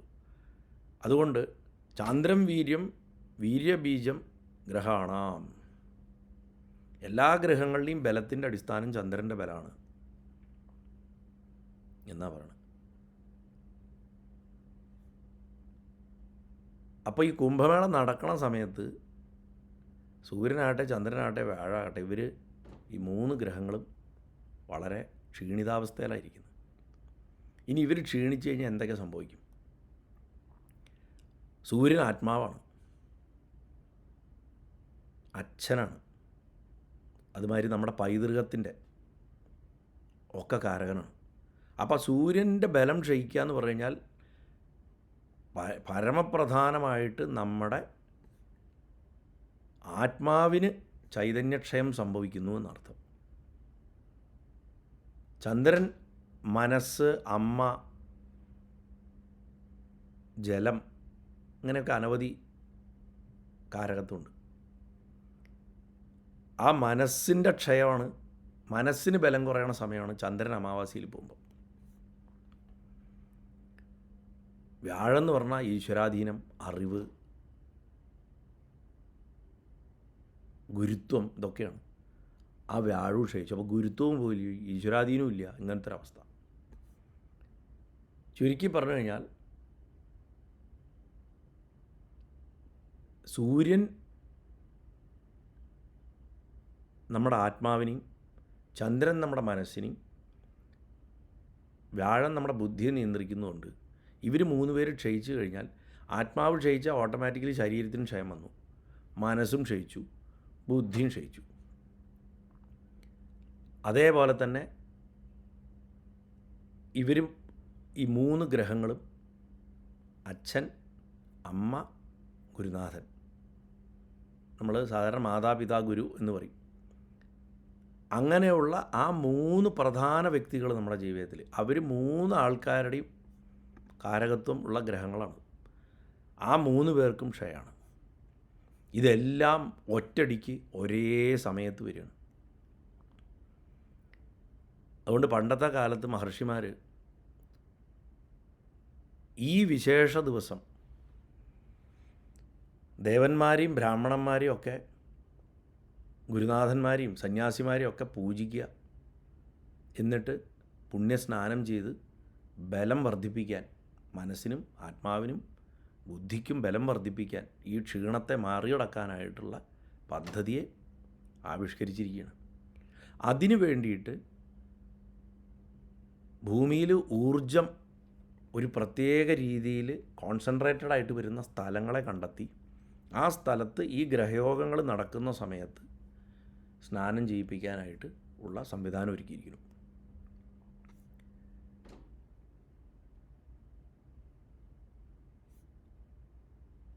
അത് എന്തൊക്കെ ചെയ്യേണ്ടതുണ്ടോ, ഒരു കാലക്കേട് ആയിട്ടുള്ള നമ്മുടെ ആ ഒരു എന്താ പറയുക, ഒരു പ്രശ്നകാലം മറികടക്കാൻ അത് ഉള്ളത് മുഴുവൻ പ്രിസ്ക്രൈബ് ചെയ്യപ്പെട്ടിട്ടുണ്ട്. കുംഭമേള എന്ന് പറഞ്ഞാൽ വെറുതെ കുളിക്കൽ മാത്രമല്ല, അവിടെ കുളിക്കുക, സ്നാനം ചെയ്യുക, അവിടെയുള്ള ഗുരുനാഥന്മാരെ ആദരിക്കുക, അവരെ പൂജിക്കുക, അവരുടെ ഉപദേശങ്ങൾ സ്വീകരിക്കുക, അതുമാതിരി പുണ്യപുരാണങ്ങൾ, വേദങ്ങൾ, ഉപനിഷത്തുക്കൾ, ഇതൊക്കെ പഠിക്കുക, പ്രവചനങ്ങൾ, പ്രഭാഷണങ്ങളൊക്കെ കേൾക്കുക, യാഗാദികളിലൊക്കെ സംബന്ധിക്കുക, ഹോമങ്ങളും യാഗങ്ങളൊക്കെ നടക്കുന്നുണ്ടാവും, അതിലൊക്കെ സംബന്ധിക്കുക, ധാരാളം ജപിക്കുക, വ്രതനിഷ്ഠയോട് കൂടിയിട്ടിരിക്കുക, ആവുന്ന പോലെ ദാനം ചെയ്യുക. ഇതൊക്കെ ഒരു സ്ഥലത്ത് തന്നെ ചെയ്യണം. ഒരു സ്ഥലത്ത് എല്ലാവരും കൂടി വന്ന് അങ്ങോട്ട് ചെയ്യുമ്പോൾ അവിടെ ഉണ്ടാകുന്ന ഊർജത്തിൻ്റെ ശക്തി എത്രമാത്രമാണെന്ന് നമുക്ക് നോക്കിയാൽ മനസ്സിലാവും. ഗ്രഹങ്ങളുടെ പീഡ എന്ന് മാത്രമല്ല, രോഗപീഠകളടക്കം മാറിപ്പോകുന്നതാണ് ശരിക്കും. നമ്മുടെ രാജ്യത്തിനെ സംബന്ധിച്ചിടത്തോളം, ഭാരതത്തിനെ സംബന്ധിച്ചിടത്തോളം ഈ 3 നദികൾ, ഗംഗ, യമുന, സരസ്വതി എന്ന് പറയണത് നമ്മുടെ ശരീരത്തിൽ എങ്ങനെയാണോ ഈ സുഷുമ്നാ നാഡിയും ഇടാനാഡിയും പിങ്കളാനാഡിയും ഒക്കെ ഉള്ളത്, അതുപോലെ ആ 3 നാഡികളും ചേരുന്ന സ്ഥാനമാണ് ത്രിവേണി സംഗമം. അതായത് ശരിക്കും സഹസ്രാരം. അപ്പോൾ ഭാരതത്തിൻ്റെ സുഷുമ്ന, ഇട, പിങ്കള നാഡികളാണ് ഗംഗ, യമുന, സരസ്വതി. അങ്ങനെ ഒരു പോയിൻ്റ് കണ്ടെത്തി ആ സ്ഥലത്ത് കുംഭമേള തുടങ്ങുകയാണ്. അവിടേക്ക് അനവധി ലക്ഷം ആൾക്കാർ വരുന്നു. ഞാൻ മുമ്പും പറഞ്ഞിട്ടുണ്ട്, ഈ ജലത്തിന് മെമ്മറി ഉണ്ട്. നമ്മൾ ജലം, ശംഖിലുള്ള ജലം ക്ഷേത്രത്തിൽ പൂജാരി തെളിക്കുമ്പോൾ പോയിട്ട് തല കാണിച്ചു കൊടുക്കുന്നുണ്ട് തെളിക്കാൻ, അല്ലെങ്കിൽ തീർത്ഥം കുടിക്കുന്നുണ്ട്. എന്തിനാ? ആ ക്ഷേത്ര ചൈതന്യത്തിൻ്റെ ഒരു അംശം നമുക്ക് കിട്ടാനാണ്. ആ ജലമാണ് അതിനെ കൊണ്ടുവരണം. അതേമാതിരി ജലം കയ്യിലെടുത്തിട്ടാണ് ശപിക്കുക പഴയ കാലത്ത് മഹർഷിമാർ. അതെന്താ? ആ ജലത്തിനെ അതിലേക്ക് കൊടുക്കാനാണ്, ജലത്തിൽ കൂടെ ആ മെസ്സേജ് കൊടുക്കാനാണ്. അതിൻ്റെ ആ ശാപത്തിൻ്റേതായിട്ടുള്ള മെസ്സേജ്, ആ ഇൻഫർമേഷൻ, ആ ഡാറ്റ അതിലാണ് പോകുന്നത്, ആ കമാൻഡ്. അപ്പോൾ ചുരുക്കി പറഞ്ഞു കഴിഞ്ഞാൽ ഇത്രയധികം ജനങ്ങൾ വന്നു കൂടുമ്പോൾ ആ ജലത്തിനുണ്ടാവുന്ന വേരിയേഷൻ, അന്യോന്യം കൈമാറപ്പെടുന്ന ഊർജത്തിൻ്റെ ശക്തി അത്യധികമായിരിക്കും. പുണ്യനദികളിൽ നമ്മൾ സാധാരണക്കാർ പോയിട്ട് സ്നാനം ചെയ്യുമ്പോൾ നമ്മുടെ ദോഷവും കർമ്മദോഷങ്ങളും എല്ലാ പീഡകളൊക്കെ എടുത്തിട്ട് പോകും അത്ര നദികൾ. അങ്ങനെയാണ് നമ്മളെ ശുദ്ധരാക്കുന്നത്. പക്ഷേ ആ നദികൾ അതുകൊണ്ട് അശുദ്ധപ്പെടും. ആ നദികൾ അശുദ്ധപ്പെടുന്നത് കൊണ്ട് അതിൽ പുണ്യാത്മാക്കളായിട്ടുള്ള സന്യാസിമാർ, ഋഷിശ്രേഷ്ഠന്മാർ, മഹർഷിമാരൊക്കെ വന്നിട്ട് സ്നാനം ചെയ്യണമെന്ന്. അപ്പോൾ അവരുടെ പുണ്യം ആ നദികൾക്ക് കിട്ടുമ്പോൾ ആ നദികൾ ശുദ്ധമാവുന്നു. അതുകൊണ്ടാണ് കുംഭമേളയിൽ ആദ്യം സന്യാസിമാർ, പ്രത്യേകിച്ച് നാഗസന്യാസിമാർ, അവർ അഖാടകളുള്ള സന്യാസിമാരാണ് ആദ്യം കുളിക്കുക. അതിന് ശേഷമേ പൊതുജനം കുളിക്കുള്ളൂ. കാരണം ആ ജലത്തിൽ അത്രയധികം ചൈതന്യത്തിൻ്റെ വർധനവ് ഉണ്ടാവാൻ വേണ്ടിയിട്ടാണ്. അപ്പോൾ ചുരുക്കി പറഞ്ഞു കഴിഞ്ഞാൽ മനുഷ്യനും ഒഴുകുന്നുണ്ട്, ജനങ്ങളും അവിടെ ഒഴുകുന്നുണ്ട്. അപ്പോൾ ഒരു തരത്തിൽ പറഞ്ഞു കഴിഞ്ഞാൽ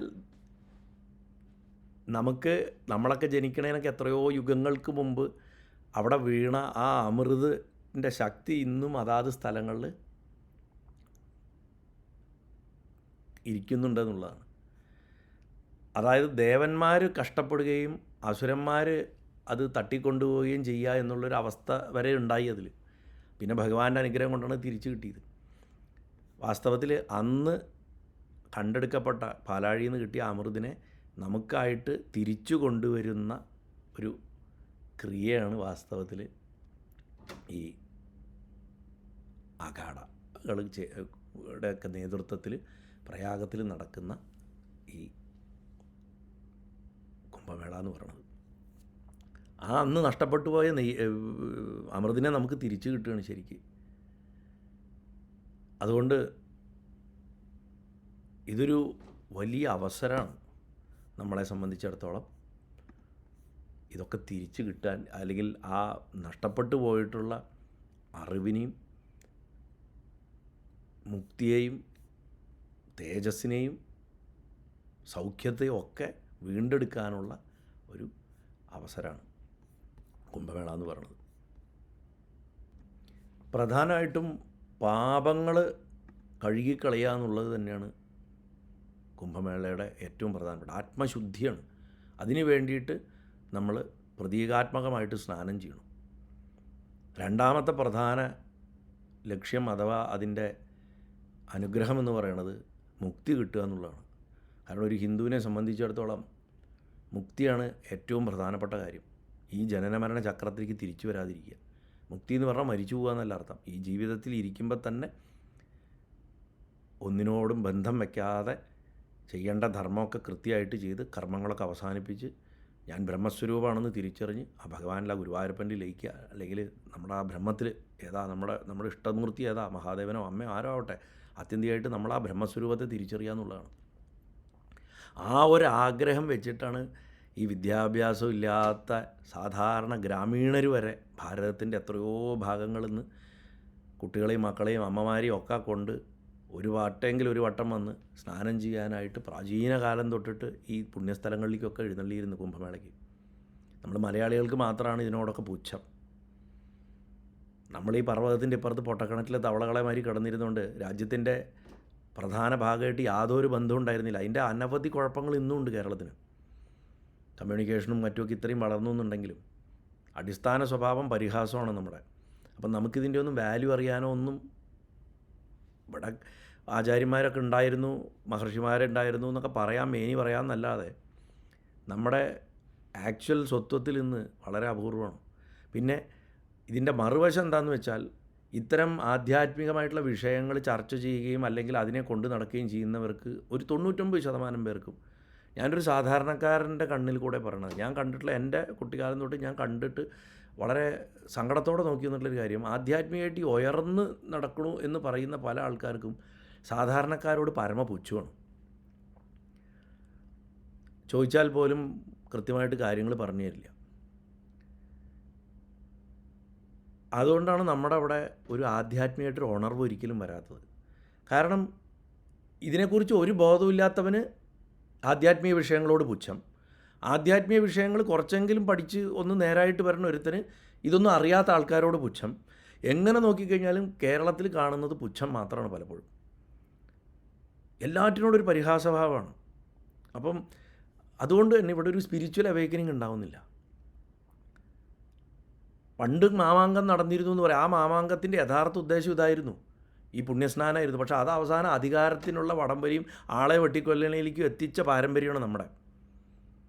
ചാവേറുകളുടെ കഥയൊക്കെയാണല്ലോ നമ്മൾ മാമാങ്കം പറഞ്ഞിട്ട് പാടിപ്പുകഴ്ത്തണത്. മാമാങ്കത്തിൻ്റെ യഥാർത്ഥ ഉദ്ദേശം ഇതേ കുംഭമേളയുടെ ഇതേ ഉദ്ദേശമായിരുന്നു എന്നുള്ളത് ആരും കേരളത്തിൽ ഡിസ്കസ് ചെയ്യണത് ഞാൻ കണ്ടിട്ടില്ല, എൻ്റെ അറിവിലില്ല. അവിടെ എവിടെയെങ്കിലുമൊക്കെ വല്ലവിടെയൊക്കെ എഴുതി വെച്ചിട്ടുണ്ടാവും, അത്രേ ഉള്ളൂ. എല്ലാവരോട് ചോദിച്ചാലും സാമൂതിരി, വള്ളുവക്കോനാതിരി, ചാവേറ്, ഇതാണ് നമുക്ക് മാമാങ്കം. അല്ലാണ്ട് മാമാങ്കത്തിൻ്റെ യഥാർത്ഥ ഉദ്ദേശം ഇതായിരുന്നു എന്നൊന്നും ആരും പറഞ്ഞു കേൾക്കില്ല. അപ്പോൾ കുംഭമേളയുടെ മൂന്നാമത്തെ ഏറ്റവും പ്രധാനപ്പെട്ട ബെനിഫിറ്റ് എന്ന് പറയുന്നത് ഈ ആധ്യാത്മികമായിട്ടുള്ള ഉണർവ് ഉണ്ടാക്കുക എന്നുള്ളതാണ്. കാരണം ലക്ഷക്കണക്കിന് ആൾക്കാരാണ്, അല്ലെങ്കിൽ കോടിക്കണക്കിന് ആൾക്കാരാണ് അവിടെ വരുന്നത്. ആ ആൾക്കാരെന്ന് പറഞ്ഞാൽ തന്നെ സന്യാസികൾ, സാധുക്കളായിട്ടുള്ളവർ, ഗുരുക്കന്മാർ, എത്രയോ ദിവ്യന്മാർ, പിന്നെ മനുഷ്യന് കാണാൻ പറ്റാത്ത എത്രയോ പേര്, ദേവാദികൾ, യക്ഷന്മാർ, ഇന്ദ്രന്മാർ, ഗന്ധർവന്മാർ, ഇനി എല്ലാ തരത്തിൽപ്പെട്ടിട്ടുള്ള ബീയിങ്സും വരുന്ന സ്ഥലമാണ്. അപ്പോൾ അങ്ങനെയുള്ളവരുമായിട്ട് സമ്പർക്കത്തിൽ വരിക, അവരുള്ള സ്ഥലങ്ങളിൽ ചെല്ലുക, അതുപോലെ അവരുടെ അനുഗ്രഹം നേടുക, അവരുടെ പ്രഭാഷണങ്ങൾ കേൾക്കുക, അവർ ചെയ്യുന്ന ആധ്യാത്മിക സാധനങ്ങൾ കണ്ട് മനസ്സിലാക്കുക, അതിൽ നിന്ന് പ്രചോദനം ഉൾക്കൊള്ളുക, ധാരാളം ജപിക്കുക. ഇതൊക്കെ ചെയ്യുമ്പോൾ താനെ കലക്റ്റീവായിട്ട് നമുക്ക് ഒരു ബലം വരും. ഒന്ന് ആലോചിച്ച് നോക്കും. ഇപ്പോൾ നമ്മൾ ഗുരുവായൂർ ക്ഷേത്രത്തിൽ ചെല്ലുമ്പോൾ ഇത്രയധികം ആൾക്കാർ നിന്ന് തൊഴുമ്പോൾ അത് കാണുമ്പോൾ തന്നെ നമുക്ക് ആ കൂട്ടത്തിൽ നിൽക്കുമ്പോൾ തന്നെ നമുക്ക് ആ ഗുരുവായൂരപ്പൻ്റെ ചൈതന്യം അറിയും. അപ്പോൾ നമ്മൾ ഇത്രയും ലക്ഷം കോടി ആൾക്കാർ വരുന്ന സ്ഥലങ്ങളിൽ ചെല്ലുമ്പോൾ എന്തായിരിക്കും അവിടുത്തെ അന്തരീക്ഷത്തിൻ്റെ ചാർജ് എന്ന് ആലോചിച്ച് നോക്കണം. പിന്നെ സത്സംഗങ്ങളിൽ പങ്കെടുക്കാനും ഭക്തി വർദ്ധിപ്പിക്കാനും ഉള്ള അനവധി സന്ദർഭങ്ങൾ കുംഭമേള കാലത്തുണ്ടാവും. ഭജനകളും കീർത്തനങ്ങളും സത്സംഗങ്ങളുമായിട്ട് അനവധി പ്രോഗ്രാംസ് ഉണ്ടാവും, ആരതികളുണ്ടാവും. നമ്മുടെ വിശ്വാസം നന്നായിട്ട് ഉറച്ചു കിട്ടുന്നുള്ളതാണ് ഏറ്റവും പ്രധാനപ്പെട്ട കാര്യം. നമ്മളീ കണ്ണുകൊണ്ട് കാണുന്നതും ചെവി കൊണ്ട് കേൾക്കുന്നതും മൂക്കൊണ്ട് മണക്കുന്നതും ഒക്കെ അപ്പുറത്തൊരു ലോകം ഇവിടെയുണ്ട്. നമ്മൾ കണ്ടിട്ടുള്ള ഈ ഇട്ടാവട്ടത്തിലെ പൊട്ടക്കിണറിലെ കേരളത്തിൻ്റെ പോലുള്ള ആ ഒരു കൾച്ചറല്ല.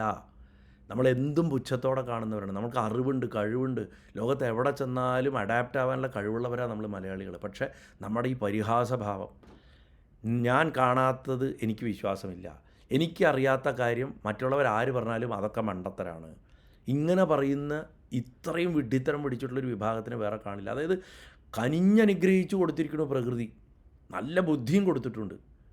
കാര്യശേഷി, ശരീരശേഷി എല്ലാം കൊടുത്തിട്ടുണ്ട്. പക്ഷേ മനസ്സിന് യാതൊരു ബലവുമില്ലാത്ത ഒരു ജനതയാണ്. മനോബലം എന്നുള്ളത് ഭാരതത്തിൻ്റെ ബാക്കി ഭാഗങ്ങളിലെ ജനങ്ങളെ നോക്കുമ്പോൾ ഒട്ടുമില്ല. അതിന് കാരണം എന്താ? ആ മനോബലം ഇല്ലാത്തതിൻ്റെ കാരണം ആത്മീയമായിട്ട് വളരെ വീക്കാണ് നമ്മൾ. അതാണ് അതിൻ്റെ കാരണം. പ്രത്യേകിച്ച് ഇവിടുത്തെ കേരളത്തിലെ ഹിന്ദുക്കളെന്ന് പറഞ്ഞവർ. അത് പേര് മാത്രമേ ഉള്ളൂ, ഹിന്ദുക്കളാണെന്ന് പേര്, അത്രേ ഉള്ളൂ.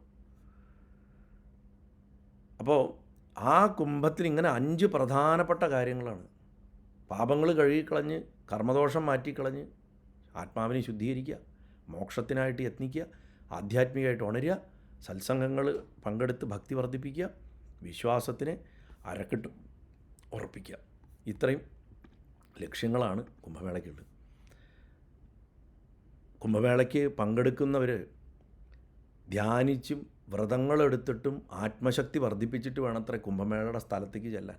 ഇപ്പോൾ പോകുന്ന ടൂറിസ്റ്റുകളാണ്, ഒരുപാട് പേര് ടൂറിസ്റ്റുകളുണ്ട്. എന്നാൽ മഹത്തുക്കളായിട്ടുള്ള ആൾക്കാർ അനവധിയുണ്ട്, യഥാർത്ഥ സാധകരുണ്ട്. അവിടെയുള്ള ആ നാഗസാധുക്കൾ മുക്കാലും ഫ്രോഡുകളാണെന്നൊക്കെ പറഞ്ഞിട്ട് ഇന്നാളെ ഏതോ ഒരാൾ പോസ്റ്റ് ഇട്ടിരിക്കുന്നുണ്ട്. അയാളൊക്കെ എന്തറിഞ്ഞിട്ടാണ് അത് ഇടണമെന്ന് എനിക്ക് അറിഞ്ഞുകൂടാ. വിഡ്ഢിത്തരം പറയുക. എല്ലാ കാലത്തും എല്ലാവിടെയും തട്ടിപ്പുകാരും ഫ്രോഡുകളും ഉണ്ട്. ഇപ്പോൾ നമ്മുടെ സമൂഹത്തിലും എല്ലാ തുറകളിലും എല്ലാ തൊഴിലുകൾ ചെയ്യണവരുടെ ഇടയിലും എത്രയോ ഉത്തമന്മാരായിട്ടുള്ളവരുണ്ട്, എത്രയോ ഫ്രോഡുകളുണ്ട്. ഇത് മാത്രം തിരഞ്ഞെടുത്തിട്ട് പറഞ്ഞിട്ട് എഴുത്തേണ്ട ആവശ്യമൊന്നുമില്ല. അത് കിട്ടേണ്ടവന് കിട്ടും. ആരും കണ്ണടച്ച് വിശ്വസിച്ചിട്ട് പോരുതെന്ന് മാത്രം. യഥാർത്ഥ അന്വേഷിച്ച് പോകുന്ന ഒരു സാധകൻ, ഒരു സീക്കർക്ക്, ഒരു അന്വേഷിക്ക് ഭഗവാൻ തീർച്ചയായിട്ടും ഗുരുനാഥന്മാരെ കൊടുക്കുന്ന സ്ഥലം തന്നെയാണ് കുംഭമേള. യാതൊരു സംശയമില്ല. അതിനി ഇന്ന പുസ്തകം വായിച്ചിട്ട് പോയിട്ട് എന്നൊന്നും ചിന്തിക്കേണ്ട. എന്താ പറയുക, ശ്രീ എമ്മിൻ്റെ പുസ്തകങ്ങൾ, അല്ലെങ്കിൽ അതുപോലെ പരമഹംസ യോഗാനന്ദൻ്റെ പുസ്തകങ്ങൾ, അല്ലെങ്കിൽ സ്വാമിരാമയുടെ പുസ്തകങ്ങളിലൊക്കെ കുംഭമേളയ്ക്ക് പോയിട്ട് അവരുടെ ഗുരുക്കന്മാരെ കണ്ട കഥകളൊക്കെ ഉണ്ട്. അത് കണ്ട് ഇൻസ്പയർഡായിട്ട് എത്രയോ ചെറുപ്പക്കാർ, എത്രയോ ആൾക്കാർ അവിടെ ചെല്ലുന്നുണ്ട്. അവരെയൊക്കെ നിരുത്സാഹപ്പെടുത്താൻ വേണ്ടിയിട്ട് ഇത്തരത്തിലുള്ള കാര്യങ്ങൾ, ഈ ഫ്രോഡുകളുടെ കഥയൊന്നും പറയേണ്ട ആവശ്യമില്ല. യഥാർത്ഥ സാധകന് യഥാർത്ഥ ഗുരുനാഥനെ കിട്ടിയിരിക്കുക. അത് ഗുരുവായൂരപ്പൻ്റെ മഹാദേവൻ്റെ സത്യമാണത്. അതിന് വേണ്ട എല്ലാ സൗകര്യങ്ങളും അമ്മയായിട്ടുള്ള പ്രകൃതിയോടെ ഒരുക്കി കൊടുക്കുകയും ചെയ്യും. ആ വ്യക്തിയെ കാണേണ്ട ആളെ കണ്ടിരിക്കും. പിന്നെ യഥാർത്ഥ ഒരു സീക്കർക്ക് ആ ശിഷ്യൻ ഗുരുവിനെ അന്വേഷിച്ച് പോകേണ്ടി പോലും വരില്ല. ഗുരു തന്നെ ശിഷ്യനെ അന്വേഷിച്ച് വരും. അപ്പോൾ അതിന് നമ്മൾ പ്രിപ്പയർഡായിട്ട്, നമ്മളെ ഒരാൾ വന്ന് വിളിക്കുമ്പോൾ പോകാൻ തയ്യാറായിട്ടുള്ള പ്രിപ്പറേഷൻ നമുക്കുണ്ടാവണം. ശരിയായിട്ടുള്ള ആൾ വന്ന് വിളിക്കാൻ മാത്രം നമ്മുടെ കർമ്മത്തെ ശുദ്ധീകരിച്ച് വെക്കണം. അതിന് നമ്മൾ ധ്യാനിക്കുക, വ്രതം എടുക്കുകയൊക്കെ ചെയ്തിട്ട് വേണം. ശരിക്കും ശബരിമലയ്ക്കൊക്കെ പോകണ മാതിരി വ്രതം എടുത്തിട്ട് തന്നെ പോകണം എന്നാണ്. നാഗസന്യാസിമാർക്കൊക്കെ എന്താ വെച്ചാൽ അവരുടെ ജീവിതമേ വ്രതമായതുകൊണ്ട് അവർക്ക് വിഷയമല്ല. അവർക്കത് പൂർണ്ണമായിട്ടും എന്താ പറയുക, ഒരു വലിയ സാധനയാണ് അവരുടെ ജീവിതം എന്ന് പറഞ്ഞാൽ തന്നെ.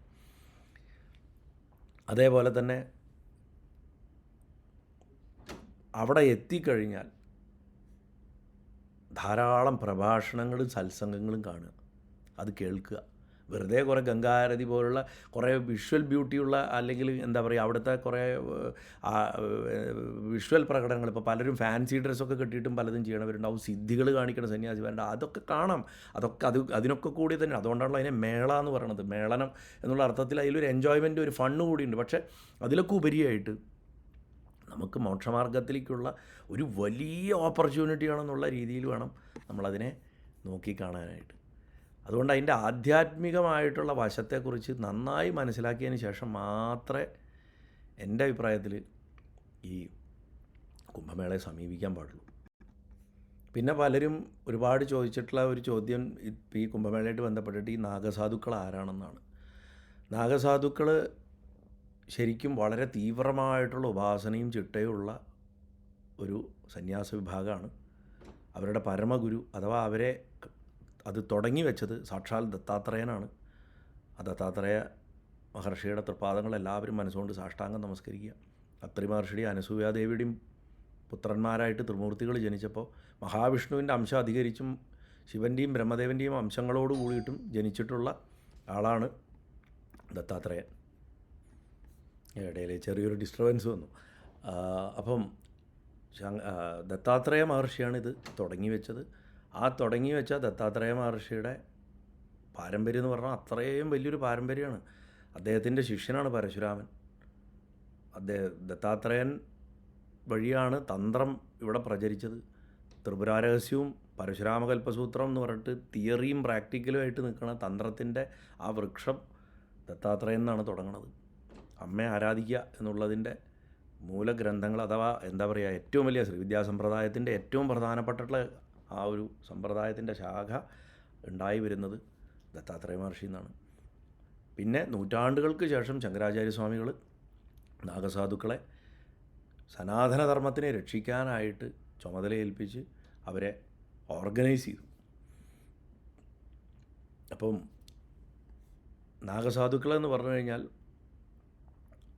ഇന്നത്തെ നമ്മുടെ കാലഘട്ടത്തിൽ കാണുന്ന മാതിരിയുള്ള സന്യാസ സമ്പ്രദായങ്ങളിൽ കാണുന്ന പോലെയുള്ള പൊതുജന സമ്പർക്കം വളരെ കുറവാണ് അവർക്ക്. അവരിന്നതാണെന്ന് ആരെയും ബോധ്യപ്പെടുത്തേണ്ട ആവശ്യമില്ല. ഇപ്പം നാഗസാധുക്കളുടെയൊക്കെ റീൽസൊക്കെ കണ്ടിട്ട് നമ്മുടെ ഇവിടുത്തെ വിദ്യാസുരന്മാർ ഓരോ കമൻറ്റുകൾ അതിൻ്റെ താഴെ എഴുതിയിടുന്ന കാണുമ്പോൾ ചിരിയാണ് വരണത് വാസ്തവത്തിൽ. കാരണം എന്താണെന്ന് വെച്ച് കഴിഞ്ഞാൽ അവരെവിടെ നിൽക്കണു, ഇവരെവിടെ നിൽക്കണു. അവർ വാസ്തവത്തിൽ മഹാദേവനോടുള്ള അവരുടെ ഭക്തിയിൽ അലിഞ്ഞ് നടക്കുന്ന ആൾക്കാരാണ്. ശരീരം മുഴുവൻ ഭസ്മം പൂശി, അതായത് ഈ ശരീരത്തിൻ്റെ നശ്വരത കാണിച്ച് അങ്ങനെ നടക്കുന്ന ആൾക്കാരാണ്. കാമം എന്നുള്ളത് തൊട്ട് തീണ്ടിയിട്ടില്ല അവർക്ക്. മാത്രമല്ല ഒന്നും സ്വന്തമായിട്ട് അവർക്കില്ല. അപരിഗ്രഹം എന്നുള്ളതിൻ്റെ ഏറ്റവും പ്രധാനപ്പെട്ട എന്താ പറയുക ഒരു എക്സാമ്പിളാണ് അവർ. അപരിഗ്രഹം ഒന്നും കയ്യിൽ വെക്കാതെ നടക്കണ മഹാദേവനെ അതേപടി. കാരണം മഹാദേവൻ എന്തു കൊടുത്താലും മഹാദേവൻ വേണ്ടാന്നേ പറയുള്ളൂ. മഹാദേവൻ ആകെ കയ്യിൽ വെച്ചത് നമ്മുടെയൊക്കെ കർമ്മദോഷമാവണ ഹലാഹലം കാളകൂട വശത്തിനെ മാത്രമാണ് ഭഗവാൻ സ്വീകരിക്കുന്നത്. പാലാഴിമദനം കഥയിൽ നോക്കൂ. പാലാഴിമദനം കഥയിൽ മഹാദേവൻ എന്താ കിട്ടണത്? മഹാദേവന് കിട്ടണത് വിഷമാണ്. മഹാദേവൻ വെറും വിഷം മാത്രമാണ് സ്വീകരിച്ചത് അല്ലേ? അപ്പോൾ നാഗസാധുക്കളും അതേപോലെയാണ്. അവർ മറ്റുള്ളവരുടെ ദുരിതങ്ങളെ അവർ അബ്സോർബ് ചെയ്യണം, കർമ്മദോഷങ്ങളെ. വസ്ത്രം പോലും അവർ ധരിക്കുന്നില്ല. ഏത് ഹാർഷായിട്ടുള്ള ക്ലൈമറ്റിലാണെങ്കിലും അവരങ്ങനെ തന്നെ ആയിരിക്കും. എത്രയോ വർഷം 12 വർഷത്തോളം അഖണ്ഡ ബ്രഹ്മചര്യം എടുത്തിട്ടതിന് ശേഷമാണ് പലവിധ ഗുരുനാഥനെ നന്നായിട്ട് അനുസരിച്ച് ഗുരുവിൻ്റെ ശുശ്രൂഷ ചെയ്ത് പടിയായിട്ട് കയറിയിട്ടാണ് ഓരോ കുംഭമേള വരുമ്പോഴും അവരെ ഈ സന്യാസ സമ്പ്രദായത്തിലേക്ക് ദീക്ഷിതരാക്കിയിട്ട് മാറ്റുന്നത്, അഭിഷേകം ചെയ്യുന്നത്. ഇതിപ്പോൾ നമ്മുടെ മലയാളിയായിട്ടുള്ളൊരു മഹാത്മാവിനെയാണ് ജൂനാഗാഡയുടെ മഹാമണ്ഡലേശ്വരായിട്ട് അഭിഷേകം ചെയ്തിട്ടുള്ളത്. അങ്ങനെ പുതിയ എന്താ പറയുക, പുതുതായിട്ട് ആ സമ്പ്രദായത്തിൽ ചേരുന്ന ആൾക്കാർക്കും ദീക്ഷ കൊടുക്കുന്നതും ഇതേ കാലത്ത് തന്നെയാണ്. നാഗസാധുക്കൾക്ക് ഒരുപാട് സിദ്ധികളുണ്ട്. അവർ എന്താ പറയുക, മനുഷ്യൻ്റെ നമ്മൾ ഇംഗ്ലീഷിൽ ജോ ഡ്രോപ്പിംഗ് എന്ന് പറയും. എന്ന് പറഞ്ഞാൽ വാ വിളിച്ച് നിൽക്കുന്ന വിധത്തിലുള്ള സിദ്ധികളുള്ള ആൾക്കാരാണ്. വർഷങ്ങളോളം അവർ എന്താ പറയുക, ഒരു കൈ വായുവിലേക്ക് ഉയർത്തി നിൽക്കലും, അല്ലെങ്കിൽ ഒറ്റക്കാലിൽ നിൽക്കലും, അല്ലെങ്കിൽ മുള്ളുകളോ ഇരുമ്പാണികളിലോ കിടക്കലും ഒക്കെ ചെയ്തിട്ട് ശരീരത്തിനെ എന്താ പറയുക, നമ്മൾക്കൊന്നും സങ്കല്പിക്കാത്ത രീതിയിൽ ഉപയോഗിച്ചൊക്കെ കാണിക്കും. കഴുത്തറ്റം മണലിൽ മണിക്കൂർ കണക്കിന് മണലിൽ മൂടി കഴുത്ത് തല മാത്രം പുറത്തായിട്ട് ബാക്കി അങ്ങനെ ഭൂമിയുടെ അടിയിലേക്ക് ആക്കി നിന്നിട്ടൊക്കെ ധ്യാനിക്കുക. അല്ലെങ്കിൽ തലകീഴായിട്ട് കയറിൽ കെട്ടി തൂങ്ങി കിടന്നിട്ട് നിശബ്ദരായിട്ട് തപസ് ചെയ്യുക തുടങ്ങിയിട്ടുള്ള അനവധി സാധാരണ മനുഷ്യർക്ക് മനസ്സിലാക്കാൻ പോലും സാധിക്കാത്ത വിദ്യകൾ അവർ ചെയ്യാറുണ്ട്. അതേപോലെ ഇപ്പം ഈ 1837 കാലത്ത് ഒരു ഹരിദാസ് എന്ന് പറയുന്ന ഒരു യോഗി, അദ്ദേഹത്തിനെ ജീവനോട് കൂടിയിട്ട് ഭക്ഷണമോ വായുവോ ജലമോ ഒന്നും കിട്ടാത്തൊരവസ്ഥയിൽ ഭൂമിയിൽ കുഴിച്ചിട്ടു. അത് കഴിഞ്ഞ് കുറേ സമയം കഴിഞ്ഞ ശേഷം അദ്ദേഹത്തിനെ വീണ്ടും തുറന്ന് പുറത്തെടുത്ത് അദ്ദേഹം ഒരു കുഴപ്പമില്ലാണ്ട് ഇൻടാക്റ്റായിട്ടിരിക്കുന്നുണ്ടായിരുന്നു. പിന്നെ അദ്ദേഹം അനവധി കാലം ജീവിക്കുകയും ചെയ്ത ഒരു കഥയൊക്കെ ഉണ്ട്. അതേപോലെ എന്താ പറയുക, മൃഗങ്ങളോട് സംസാരിക്കുന്നവരെ കാണാൻ പറ്റും. അവരും തിരിച്ച് റെസ്പോണ്ട് ചെയ്യണ കാണാം. ക്രൂരമൃഗങ്ങൾ പോലും അവരോട് റെസ്പോണ്ട് ചെയ്യുന്നത് കാണാം.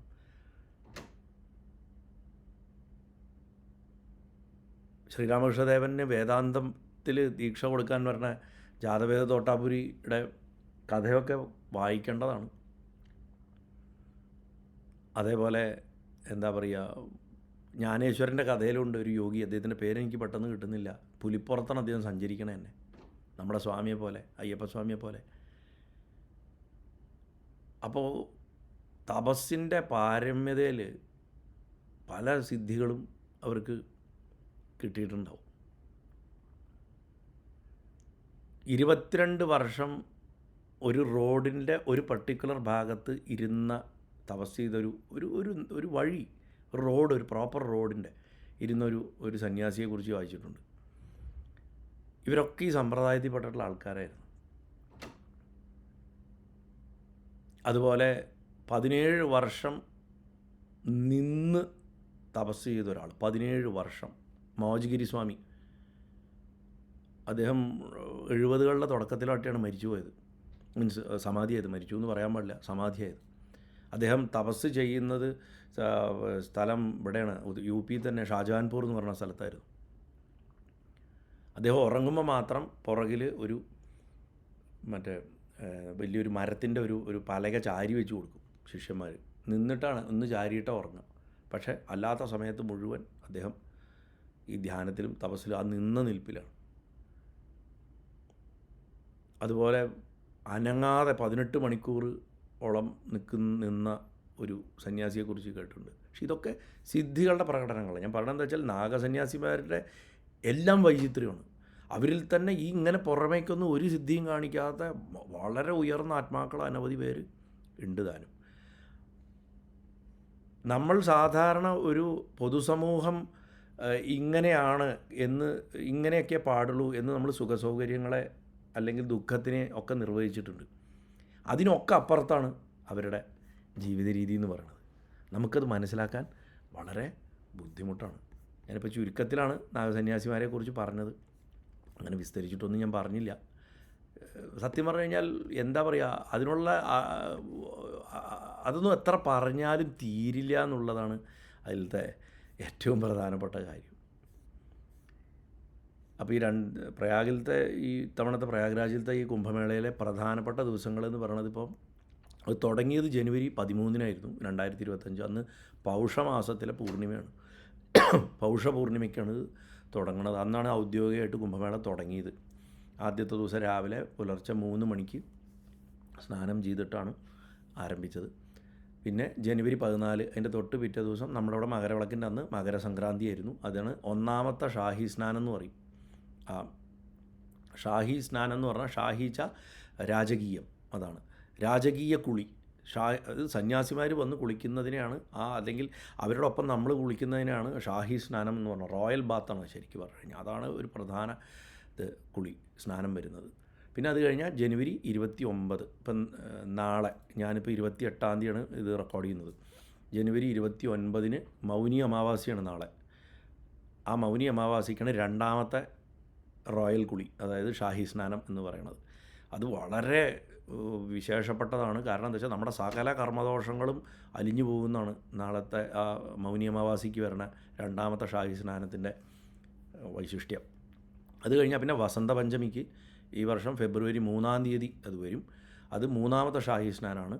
അത് എന്താ പറയുക, വസന്തകാലത്തിൻ്റെ വരവിനെ കുറിക്കുന്ന ദിവസം കൂടിയാണ്, വസന്തപഞ്ചമിയാണ്. അപ്പോൾ അത് എന്താ പറയുക, വളരെ പ്രധാനമാണ്.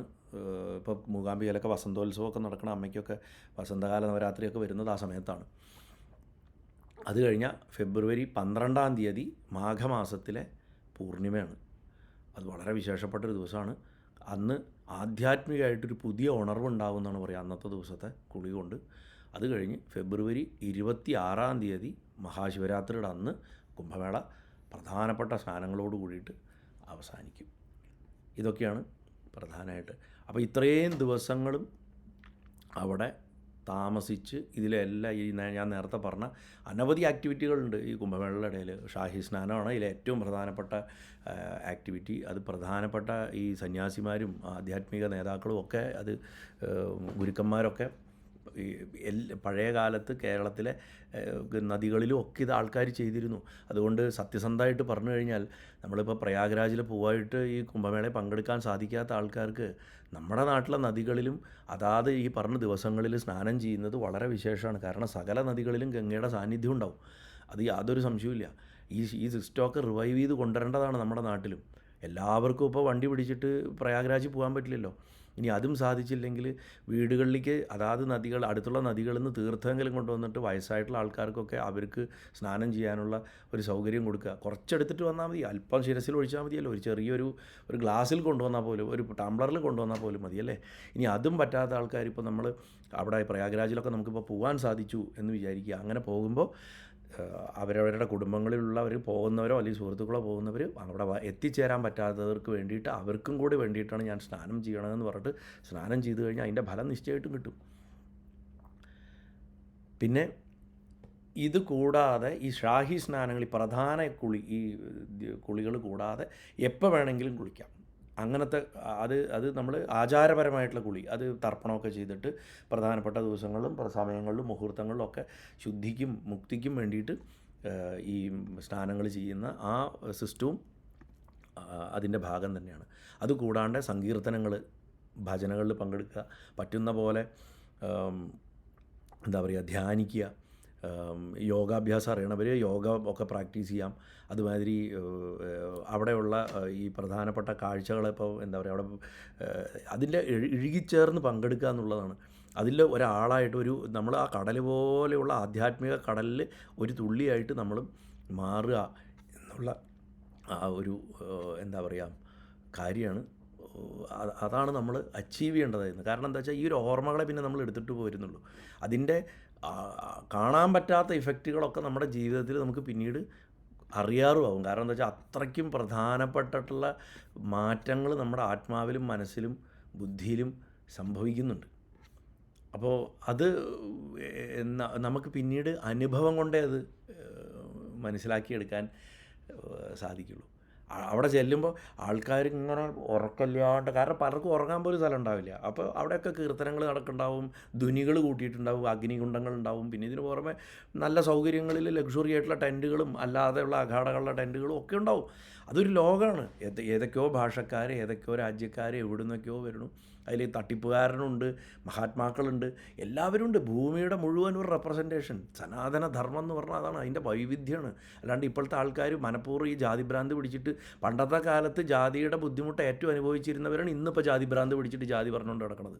അതാണ് സങ്കടം. അത് നമ്മുടെ പൂർവ്വതലമുറകൾ അനുഭവിച്ചു, നമ്മളിനി അത് അനുഭവിക്കരുത് എന്നുള്ള രീതിയിൽ ചിന്തിക്കുമ്പോൾ ആദ്യം ചെയ്യേണ്ടത് നമ്മൾ ജാതി പറയരുത്, നമ്മൾ മറ്റുള്ളവരെ അത് പഠിപ്പിക്കരുതെന്ന് ആരും ചിന്തിക്കുന്നില്ല. എന്തിലും ഒരു ജാതിയുടേതായിട്ടുള്ള ഒരു വിഷം കൊണ്ടേ വയ്ക്കുകയാണ് ഇപ്പോൾ ചെയ്യുന്നത്. പണ്ട് ജാതിയുടെ എന്താ പറയുക ഉത്തുംഗ ശൃംഗങ്ങളിൽ ഇരുന്ന ആൾക്കാർ അമർഷമായിട്ട് കൊണ്ടു നടക്കുന്നവരുണ്ട് ഉള്ളിൽ നിന്ന്. അവർക്കത് പുറത്ത് പറയാൻ ധൈര്യമില്ല. എന്നാൽ ഇന്ന് അതിൻ്റെ ചങ്ങല പൊട്ടിച്ച് പുറത്ത് വന്നിട്ടുള്ളവരാണെന്നുണ്ടെങ്കിൽ വീണ്ടും ഈ പഴയ കഥയും പറഞ്ഞിട്ട് ഭരണ തലമുറകളുടെ മനസ്സും കൂടെ വിഷലിപ്താക്കി കൊണ്ടുപോകണം. സമത്വത്തിൻ്റെ ഒരു ഭാഷയിൽ ആർക്കും സംസാരിക്കാൻ സാധിക്കുന്നില്ല. എന്നിട്ട് എല്ലാവരെയും സ്വാമി എന്ന് വിളിക്കുകയും ചെയ്യും. അതാണ് ഇതിലത്തെ കഷ്ടം. എല്ലാം സമമായി കാണണവനെ സ്വാമി എന്ന് വിളിക്കാൻ പാടുള്ളൂ എന്നാണ്. അതാരും പറയുന്നില്ല. ഈശ്വരങ്കിൽ പോലും ധർമ്മത്തിൻ്റെ ചർച്ചകളിൽ പോലും ഒരു കാര്യം പറഞ്ഞിട്ടുള്ളതിൻ്റെ കോണ്ടെക്സ്റ്റ് പോലും മനസ്സിലാക്കാതെയാണ് ഇന്ന് വിമർശനങ്ങൾ അഴിച്ചുവിടുന്നത്.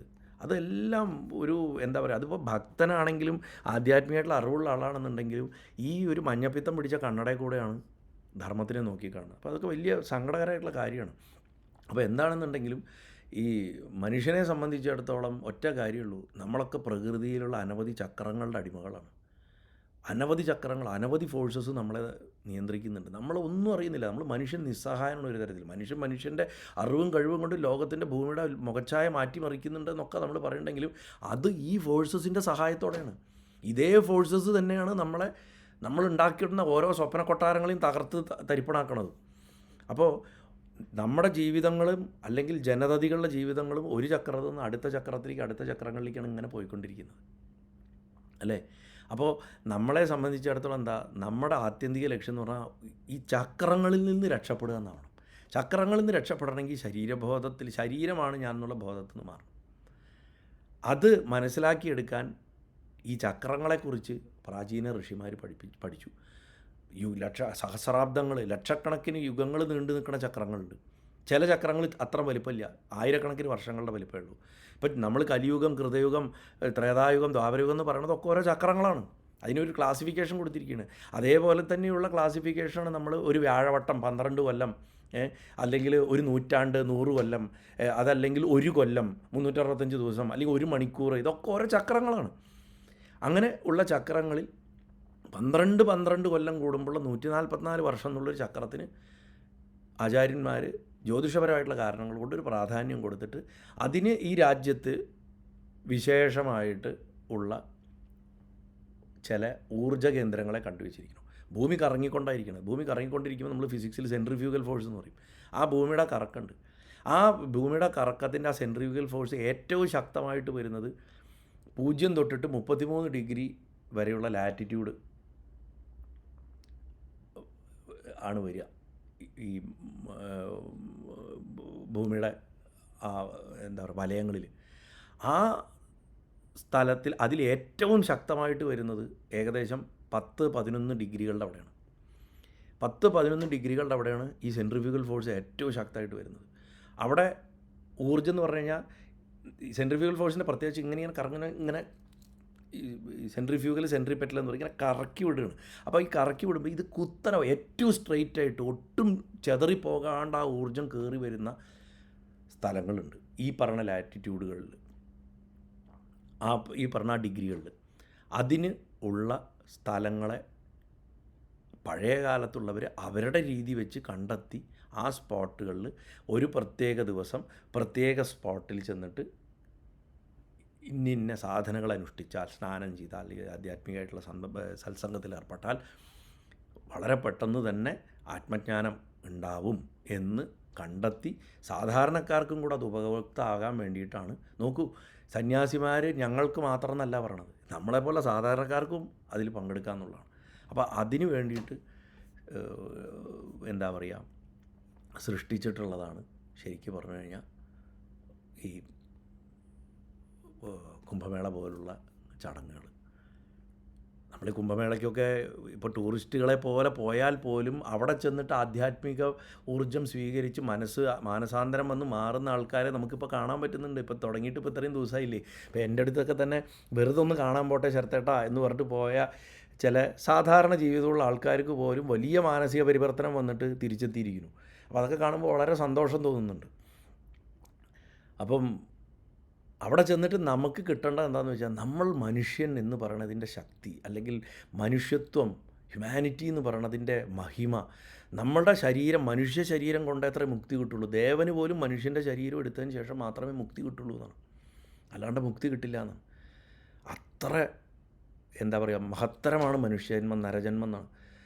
അപ്പോൾ ആ മനുഷ്യജന്മത്തിൻ്റെ മഹത്വം മാത്രമല്ല, മറ്റ് മനുഷ്യരോടൊപ്പം എങ്ങനെ സഹനശക്തിയോട് കൂടിയിട്ട് കൂട്ടായ യത്നത്തോട് കൂടിയിട്ട് ഒന്നിച്ച് ആത്മജ്ഞാനം നേടാമെന്നുള്ളതിൻ്റെയും കൂടെ സ്ഥലമാണ് കുംഭം. അവിടെ ചെന്നിട്ട് എനിക്ക് ഒറ്റയ്ക്കിരിക്കണം, ശബ്ദം ഉണ്ടാക്കരുത്, ഞാൻ ജപിക്കുമ്പോൾ ആരും ബഹളം ഉണ്ടാക്കരുത്, ഒന്നും പറഞ്ഞിട്ട് കാര്യമില്ല. അവിടെ ബഹളമാണ്. ആ ബഹളത്തിലാണ് ബ്രഹ്മത്തിനെ നമ്മൾ കണ്ടത്. അങ്ങനെ വേണം നമുക്ക് നമ്മുടെ ഗുരുവായൂരപ്പനെ അവിടെ നിന്ന് കിട്ടാൻ. അപ്പോൾ ഗുരുവായൂരപ്പനെ ആൾക്കൂട്ടത്തിലും കിട്ടും എന്നുണ്ടെങ്കിൽ അത് കിട്ടണ ഒരു സ്ഥലം കുംഭമേളയാണ്. അല്ലെങ്കിൽ മഹാദേവനെ ആൾക്കൂട്ടത്തിലും കിട്ടുന്നുണ്ടെങ്കിൽ അത് കിട്ടേണ്ട ഒരു സ്ഥലം കുംഭമേള. കാരണം വിഷ്ണുവിൻ്റെയും ബ്രഹ്മദേവൻ്റെയും നാരായണൻ്റെയും മഹാദേവൻ്റെയും ഒക്കെ ശക്തികൾ, അമ്മയുടെയും ഒക്കെ ശക്തികൾ പരിപൂർണമായിട്ട് ആ സമയത്ത് അവിടെ ഉണ്ടാകുന്നതാണ്. പിന്നെ ജലത്തിൻ്റെ ശക്തിയും മഹിമയും എന്താണെന്ന് മനസ്സിലാക്കുക. ജലത്തിൻ്റെ നദികളുടെ രൂപത്തിൽ ജലം നമ്മളെ എങ്ങനെ ശുദ്ധീകരിക്കണു എന്ന് നമുക്ക് മനസ്സിലാക്കാം. ഇതിനൊക്കെ ഉപരി നമുക്ക് നമ്മളെ കണ്ടെത്താൻ പറ്റും. രമണ മഹർഷി പറഞ്ഞ മാതിരി ഞാൻ ആര് എന്ന് ചോദ്യം ഉണ്ടല്ലോ, ആ ചോദ്യത്തിൻ്റെ ഉത്തരം നമുക്കവിടെ ശരിക്കും കിട്ടും, യാതൊരു സംശയമില്ല. മാത്രമല്ല, ഒരു മനുഷ്യജന്മത്തിൻ്റെ ഏറ്റവും വലിയ സാധ്യത എന്താ? ഈ ചക്രത്തിൽ നിന്ന് രക്ഷപ്പെടാനുള്ള കഴിവാണ്. അത് നേടാൻ അവിടെ സാധിക്കും. മാത്രമല്ല, സനാതനധർമ്മത്തിനെക്കുറിച്ച് എന്തെങ്കിലും സംശയങ്ങളുണ്ടെങ്കിൽ ആ സംശയങ്ങൾ മുഴുവൻ മാറി അതിൻ്റെ യഥാർത്ഥ സത്യം എന്താണെന്ന് മനസ്സ് തുറന്നു വെച്ചിരിക്കുന്ന ഒരുത്തിന്, മുൻവിധികളില്ലാത്തൊരുത്തിന്, പരിഹാസവും ജാതിക്കണ്ണടിയും ഇങ്ങനത്തെ ഒന്നും ഇല്ലാത്ത ഒരാൾക്ക് തീർച്ചയായിട്ടും അവിടെ ചെന്ന് കഴിഞ്ഞാൽ കിട്ടുന്നുള്ള കാര്യത്തിൽ യാതൊരു സംശയമില്ല. പിന്നെ നമുക്കൊക്കെ സങ്കല്പിക്കാൻ പറ്റാത്ത അത്രയ്ക്ക് കഴിവുകളും സിദ്ധികളും ആത്മചൈതന്യമുള്ള അനവധി സാധുക്കളായിട്ടുള്ള, സാധു എന്ന് പറഞ്ഞു കഴിഞ്ഞാൽ സന്യാസി എന്നുള്ള അർത്ഥത്തിലാണ് പറഞ്ഞത്, മഹർഷിമാരെയും സന്യാസിമാരെയും ഒക്കെ കാണാൻ പറ്റും. ഭാഗ്യമുണ്ട്, യോഗമുണ്ട് എന്നുണ്ടെങ്കിൽ ചിലപ്പോൾ നമുക്ക് സാധാരണ മനുഷ്യർക്ക് കാണാൻ സാധിക്കാത്തവർ പോലും നമുക്ക് ദർശനം തന്നു എന്നും വരാം. അതൊക്കെയാണ് ശരിക്കും പറഞ്ഞു കഴിഞ്ഞാൽ എനിക്ക് തോന്നുന്നത് ഈ കുംഭമേളയെക്കുറിച്ച് പറയാനുള്ളത്. പിന്നെ ചരിത്രമൊക്കെ നോക്കുകയാണെന്നുണ്ടെങ്കിൽ, ചരിത്രമൊക്കെ പറയുകയാണെങ്കിൽ അനവധി ചരിത്രങ്ങളുണ്ട് കുംഭമേളയ്ക്ക്. ഭാഗവതത്തിലൊക്കെ തന്നെ കുംഭമേളയെക്കുറിച്ചുള്ള മെൻഷൻ കാണാം. അതുമാതിരി തന്നെ ഇപ്പം ഞാൻ പറഞ്ഞില്ലേ, ഹ്യുവൻസാങ് 629 AD ഒറ്റയാണ് അദ്ദേഹം വരണത്. 645 AD വരെ അദ്ദേഹം ഭാരതത്തിലുണ്ടായിരുന്നു. ചൈനീസ് സഞ്ചാരിയായിരുന്നു. ബുദ്ധമത ഗ്രന്ഥങ്ങളെക്കുറിച്ച് പഠിക്കാൻ വന്നതാണ്. അദ്ദേഹം വരുമ്പോൾ ഹർഷവർദ്ധനാണ് ചക്രവർത്തി. അപ്പോൾ ഹർഷവർദ്ധനൻ ഈ കുംഭമേള ഓർഗനൈസ് ചെയ്ത് ഇന്നത്തെ ചിട്ടയായിട്ട് ഇത് പ്രയാഗ്രാജിൽ ചെയ്യണതിനെ കുറിച്ചിട്ട് അദ്ദേഹം രേഖപ്പെടുത്തി വെച്ചിട്ടുണ്ട്. അതേമാതിരി മഹാഭാരതത്തിൽ, വിഷ്ണു പുരാണത്തിൽ, രാമായണത്തിൽ ഒക്കെ കുംഭമേളയെക്കുറിച്ച് പരാമർശങ്ങളുണ്ട്. അതിൽ പ്രയാഗ്രാജിലെ കുംഭമേളയാണ് ഏറ്റവും പഴക്കം കൂടിയതെന്നാണ് ചരിത്രകാരന്മാർ പറയണത്. പിന്നെ എന്താ, ഞാൻ നേരത്തെ പറഞ്ഞ പോലെ ജ്യോതിഷപരമായിട്ട് ആ സ്ഥലത്തിനും കുംഭമേള പ്രയാഗ്രാജിൽ നടക്കുന്ന ആ സമയത്തിനും വലിയ ഒരു പവറുണ്ട്, വലിയൊരു ശക്തിയുണ്ട്. അപ്പം ഞാൻ നേരത്തെ പറഞ്ഞ ആ ഒരു ഓർഡർ ആലോചിച്ചാൽ തന്നെ, അതിൻ്റെ ആ ഒരു ഘടന ആലോചിച്ചാൽ തന്നെ നമുക്ക് ശരിക്കും പറഞ്ഞു കഴിഞ്ഞാൽ മനസ്സിലാവും. ഓരോ പ്ലാനറ്റുകൾ, പ്രത്യേകിച്ച് വ്യാഴം, സൂര്യൻ, അതുമാതിരി ചന്ദ്രൻ, ഇവ നിൽക്കുന്ന ആ രാശികൾ, അതിൻ്റെ പ്രത്യേകതകൾ, അത് നമ്മുടെ മനുഷ്യജന്മത്തിനെ എങ്ങനെ ബാധിക്കണമെന്നുള്ള വിഷയങ്ങൾ, ഇതൊക്കെ നമുക്ക് പഠിക്കാൻ പറ്റുന്നത് അവിടെയാണ്. അതുകൊണ്ട് തന്നെയാണ് ഈ മഹാത്മാക്കളായിട്ടുള്ള സന്യാസിമാർ ഒക്കെ അവിടെ പോയിട്ട് ആ ഒരു കാലം മുഴുവൻ അവരവിടെ ഇരിക്കുന്നത്. 55 ദിവസം ആണ് ഏകദേശം.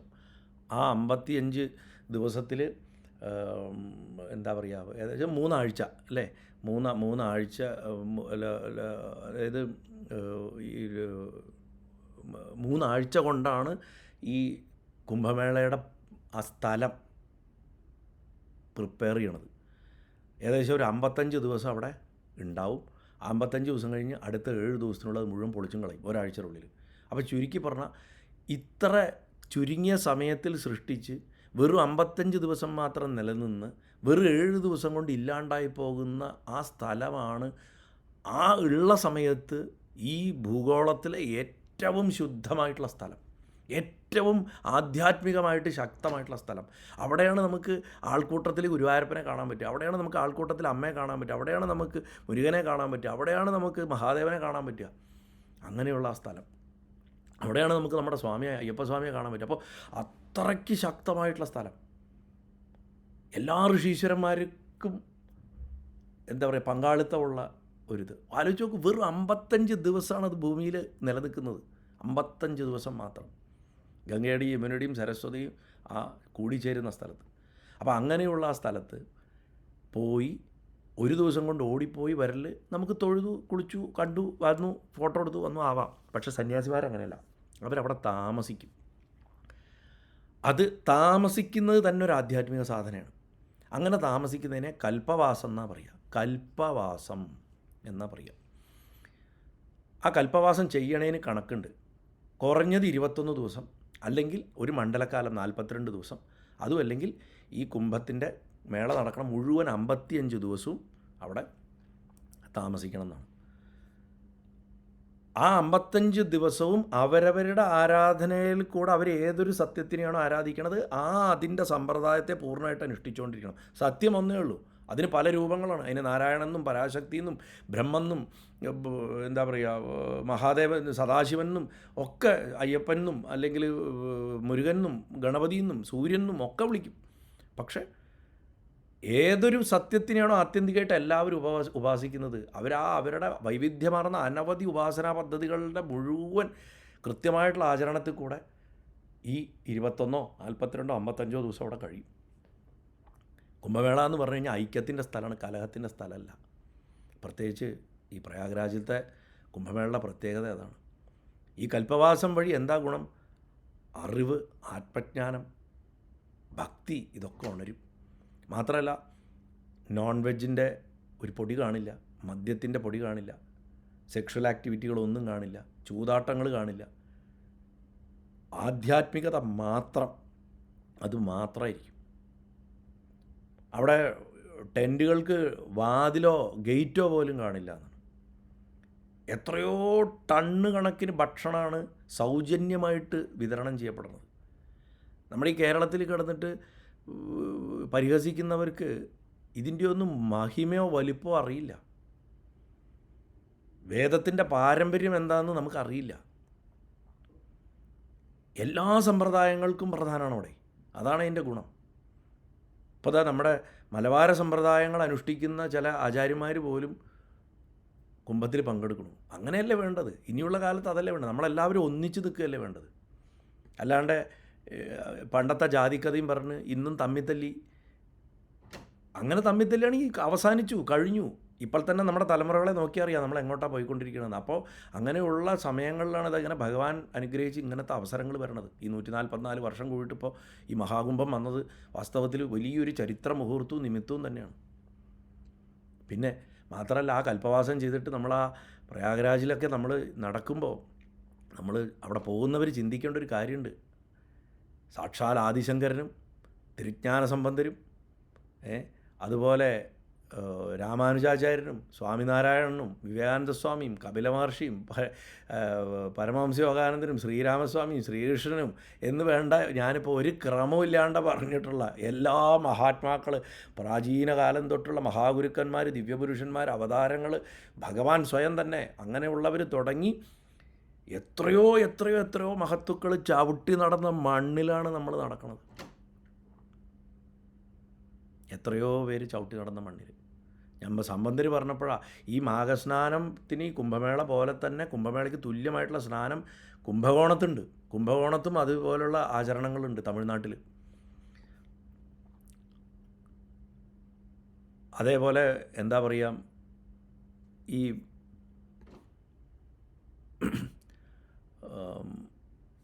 കൽപ്പവാസം ചെയ്യുന്നതിനും കൃത്യമായിട്ടുള്ള വ്രതം, ചിട്ടകൾ, ഇതൊക്കെ പറഞ്ഞിട്ടുണ്ട്. അങ്ങനെ ചെയ്യുന്നവരെ കൽപ്പവാസികളെന്നാണ് പറയുക. കൽപ്പവാസത്തിൽ ഇരിക്കുന്ന ആൾക്കാർക്ക് അവരുടെ സന്തുഷ്ടി അളക്കാൻ പറ്റില്ല എന്നാണ്.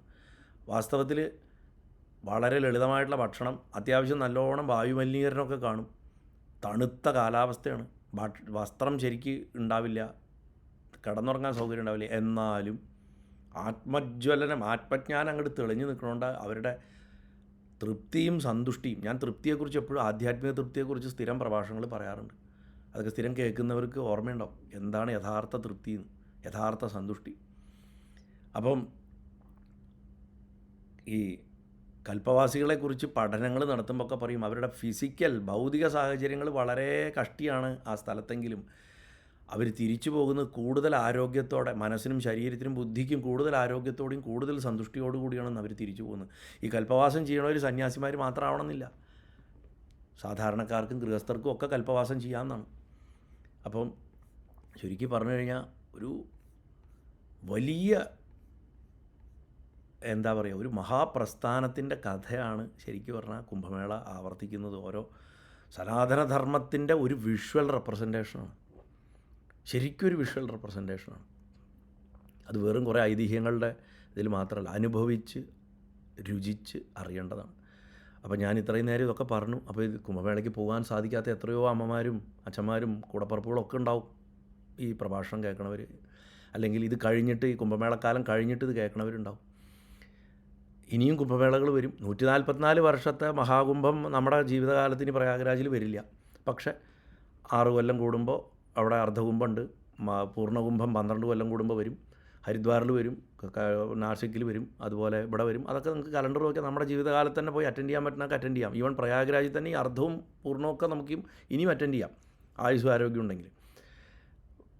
ഇപ്പോൾ നമുക്ക് ഫെബ്രുവരി 26 ശിവരാത്രി വരെ സമയമുണ്ട്. പോകാൻ സാധിക്കാത്ത ആൾക്കാർ അടുത്തുള്ള നദികളിലോ കുളങ്ങളിലോ പോയിട്ട് പോലും ഒരു ക്ഷേത്രക്കുളങ്ങളിലോ പോലും ഗംഗയെ സങ്കല്പിച്ച് പുലർകാലത്ത് ബ്രഹ്മമുഹൂർത്തത്തിൽ സ്നാനം ചെയ്യാം. അത് സാധിക്കാത്ത ആൾക്കാർ, അത് സാധിക്കുന്നവരത് ചെയ്യണം. അത് സാധിക്കാത്തവരെ വെച്ചാൽ ഞാൻ വളരെ വയസ്സായവർക്കും ബുദ്ധിമുട്ടുള്ളവർക്കുമാണ് പറഞ്ഞു. സ്നാനം ചെയ്യുന്നവർ അവർ സ്നാനം ചെയ്തിട്ട് അവിടെ നിന്നുള്ള ജലങ്ങൾ കൊണ്ടു കൊടുക്കുക. ഇനി കുംഭത്തിന് പോകാൻ, പ്രയാഗിൽ പോകാൻ പറ്റുന്നവർ അവരവരുടെ കുടുംബക്കാർക്ക് വേണ്ടിയിട്ട് അവിടെ സ്നാനം ചെയ്യുക. അവരെ മനസ്സിൽ സങ്കല്പിച്ച് അച്ഛന് വേണ്ടിയിട്ട് ഞാൻ സ്നാനം ചെയ്യണം, അമ്മയ്ക്ക് വേണ്ടി സ്നാനം ചെയ്യണം, കൂടപ്പറപ്പുകൾക്ക് വേണ്ടി അങ്ങനെ സ്നാനം ചെയ്യാം. ഇനി അതും പറ്റാതെ വീട്ടിൽ ആരുമില്ലാത്ത ആൾക്കാർക്ക് ഒരു വിദ്യ ഞാൻ പറഞ്ഞുതരാം. നമ്മൾ കുളിക്കാനുള്ള ജലത്തിലേക്ക് ഗംഗാദേവിയെ നന്നായിട്ട് മനസ്സുകൊണ്ട് ആവാഹിക്കുക. ആ സ്നാനം ചെയ്യാൻ നിശ്ചയിക്കണതിന് കുറഞ്ഞതൊരു 3 ദിവസം മുമ്പെങ്കിലും നോൺ വെജ് കഴിക്കൽ നിർത്തണം. ശുദ്ധാക്കണം ശരീരത്തിനെ. നോൺ വെജ് അശുദ്ധി എന്നുള്ളതല്ല. നോൺ വെജ് കഴിക്കുമ്പോൾ എന്താ വെച്ചാൽ കൂടുതൽ ഊർജ്ജം നമുക്ക് ദഹനത്തിൽ നഷ്ടപ്പെടും. കാരണം കോംപ്ലക്സ് മോളിക്യൂൾസാണ്. ഞാൻ പറയാറുണ്ട് എന്തുകൊണ്ട് നോൺ വെജ് കഴിക്കരുത് സാധനങ്ങൾ ചെയ്യുമ്പോൾ. അപ്പോൾ ഒരു 3 ദിവസം മുന്നെങ്കിലും ഒരു വ്രതം പോലെ ലളിതമായ ഭക്ഷണം കഴിച്ച് ശരീരത്തിന് തയ്യാറാക്കുക, ധാരാളം ജപിക്കുക.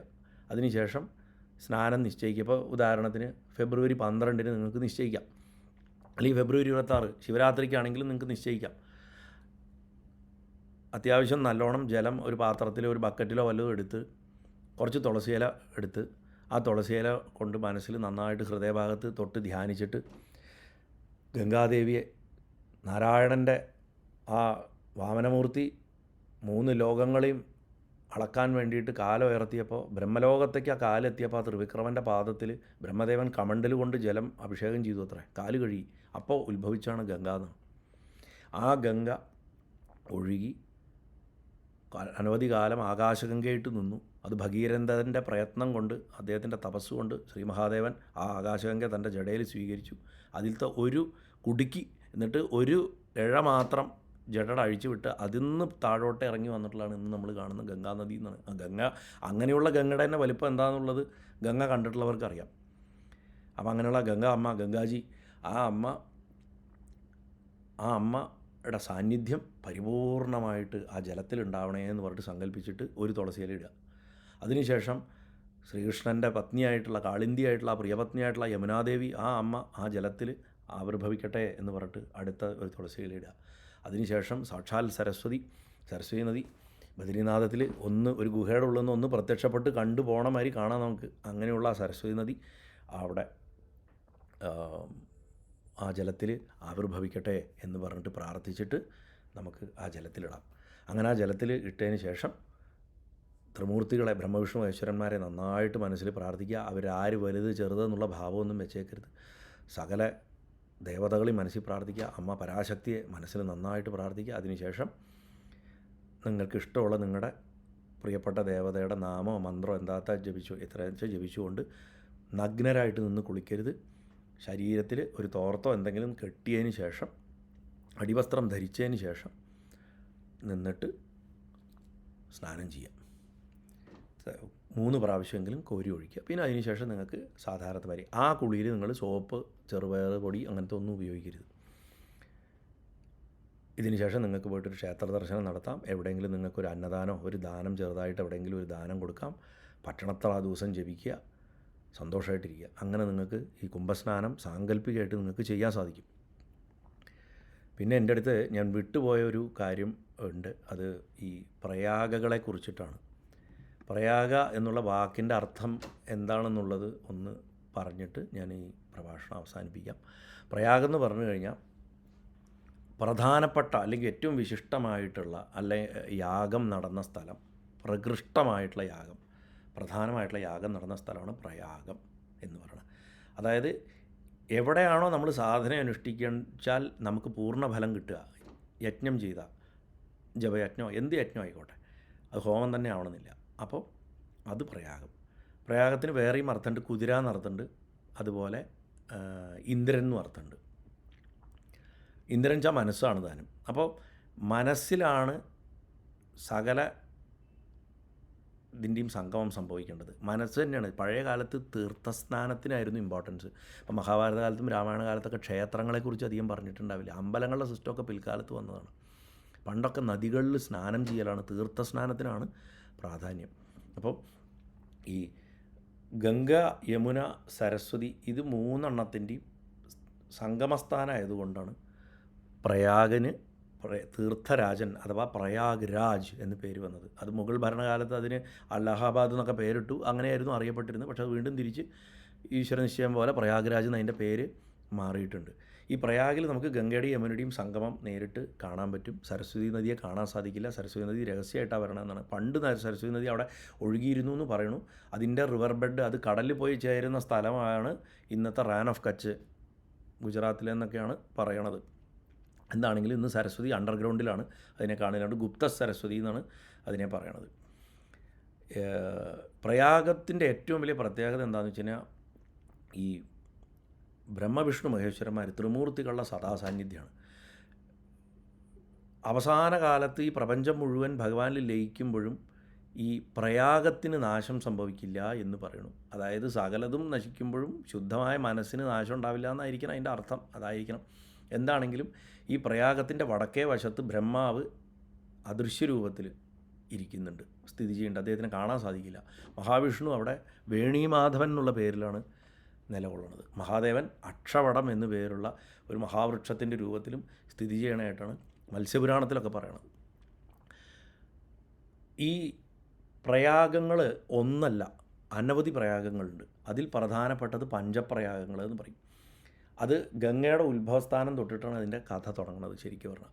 അതായത് ഭാഗീരഥി എന്ന പേരിൽ ഭഗീരഥൻ ഭൂമിയിലേക്ക് കൊണ്ടുവന്ന ഗംഗയുടെ ആദ്യത്തെ ആ സ്രോതസ്സ്, അത് ഉത്തരകാശിയിലെ ഗംഗോത്രി എന്ന് പറയുന്ന സ്ഥലത്തു നിന്ന് ആണ് പുറപ്പെടുന്നത്. അവിടെ നിന്ന് ഇങ്ങനെ അവിടെ ഗോമുഖം എന്ന് പറയുന്ന ഒരു ഗുഹ ഉള്ളിൽ പെട്ടെന്ന് അങ്ങോട്ട് പ്രത്യക്ഷപ്പെടുകയാണ് ആ ഗ്ലേഷ്യറിൻ്റെ ഇതിൽ.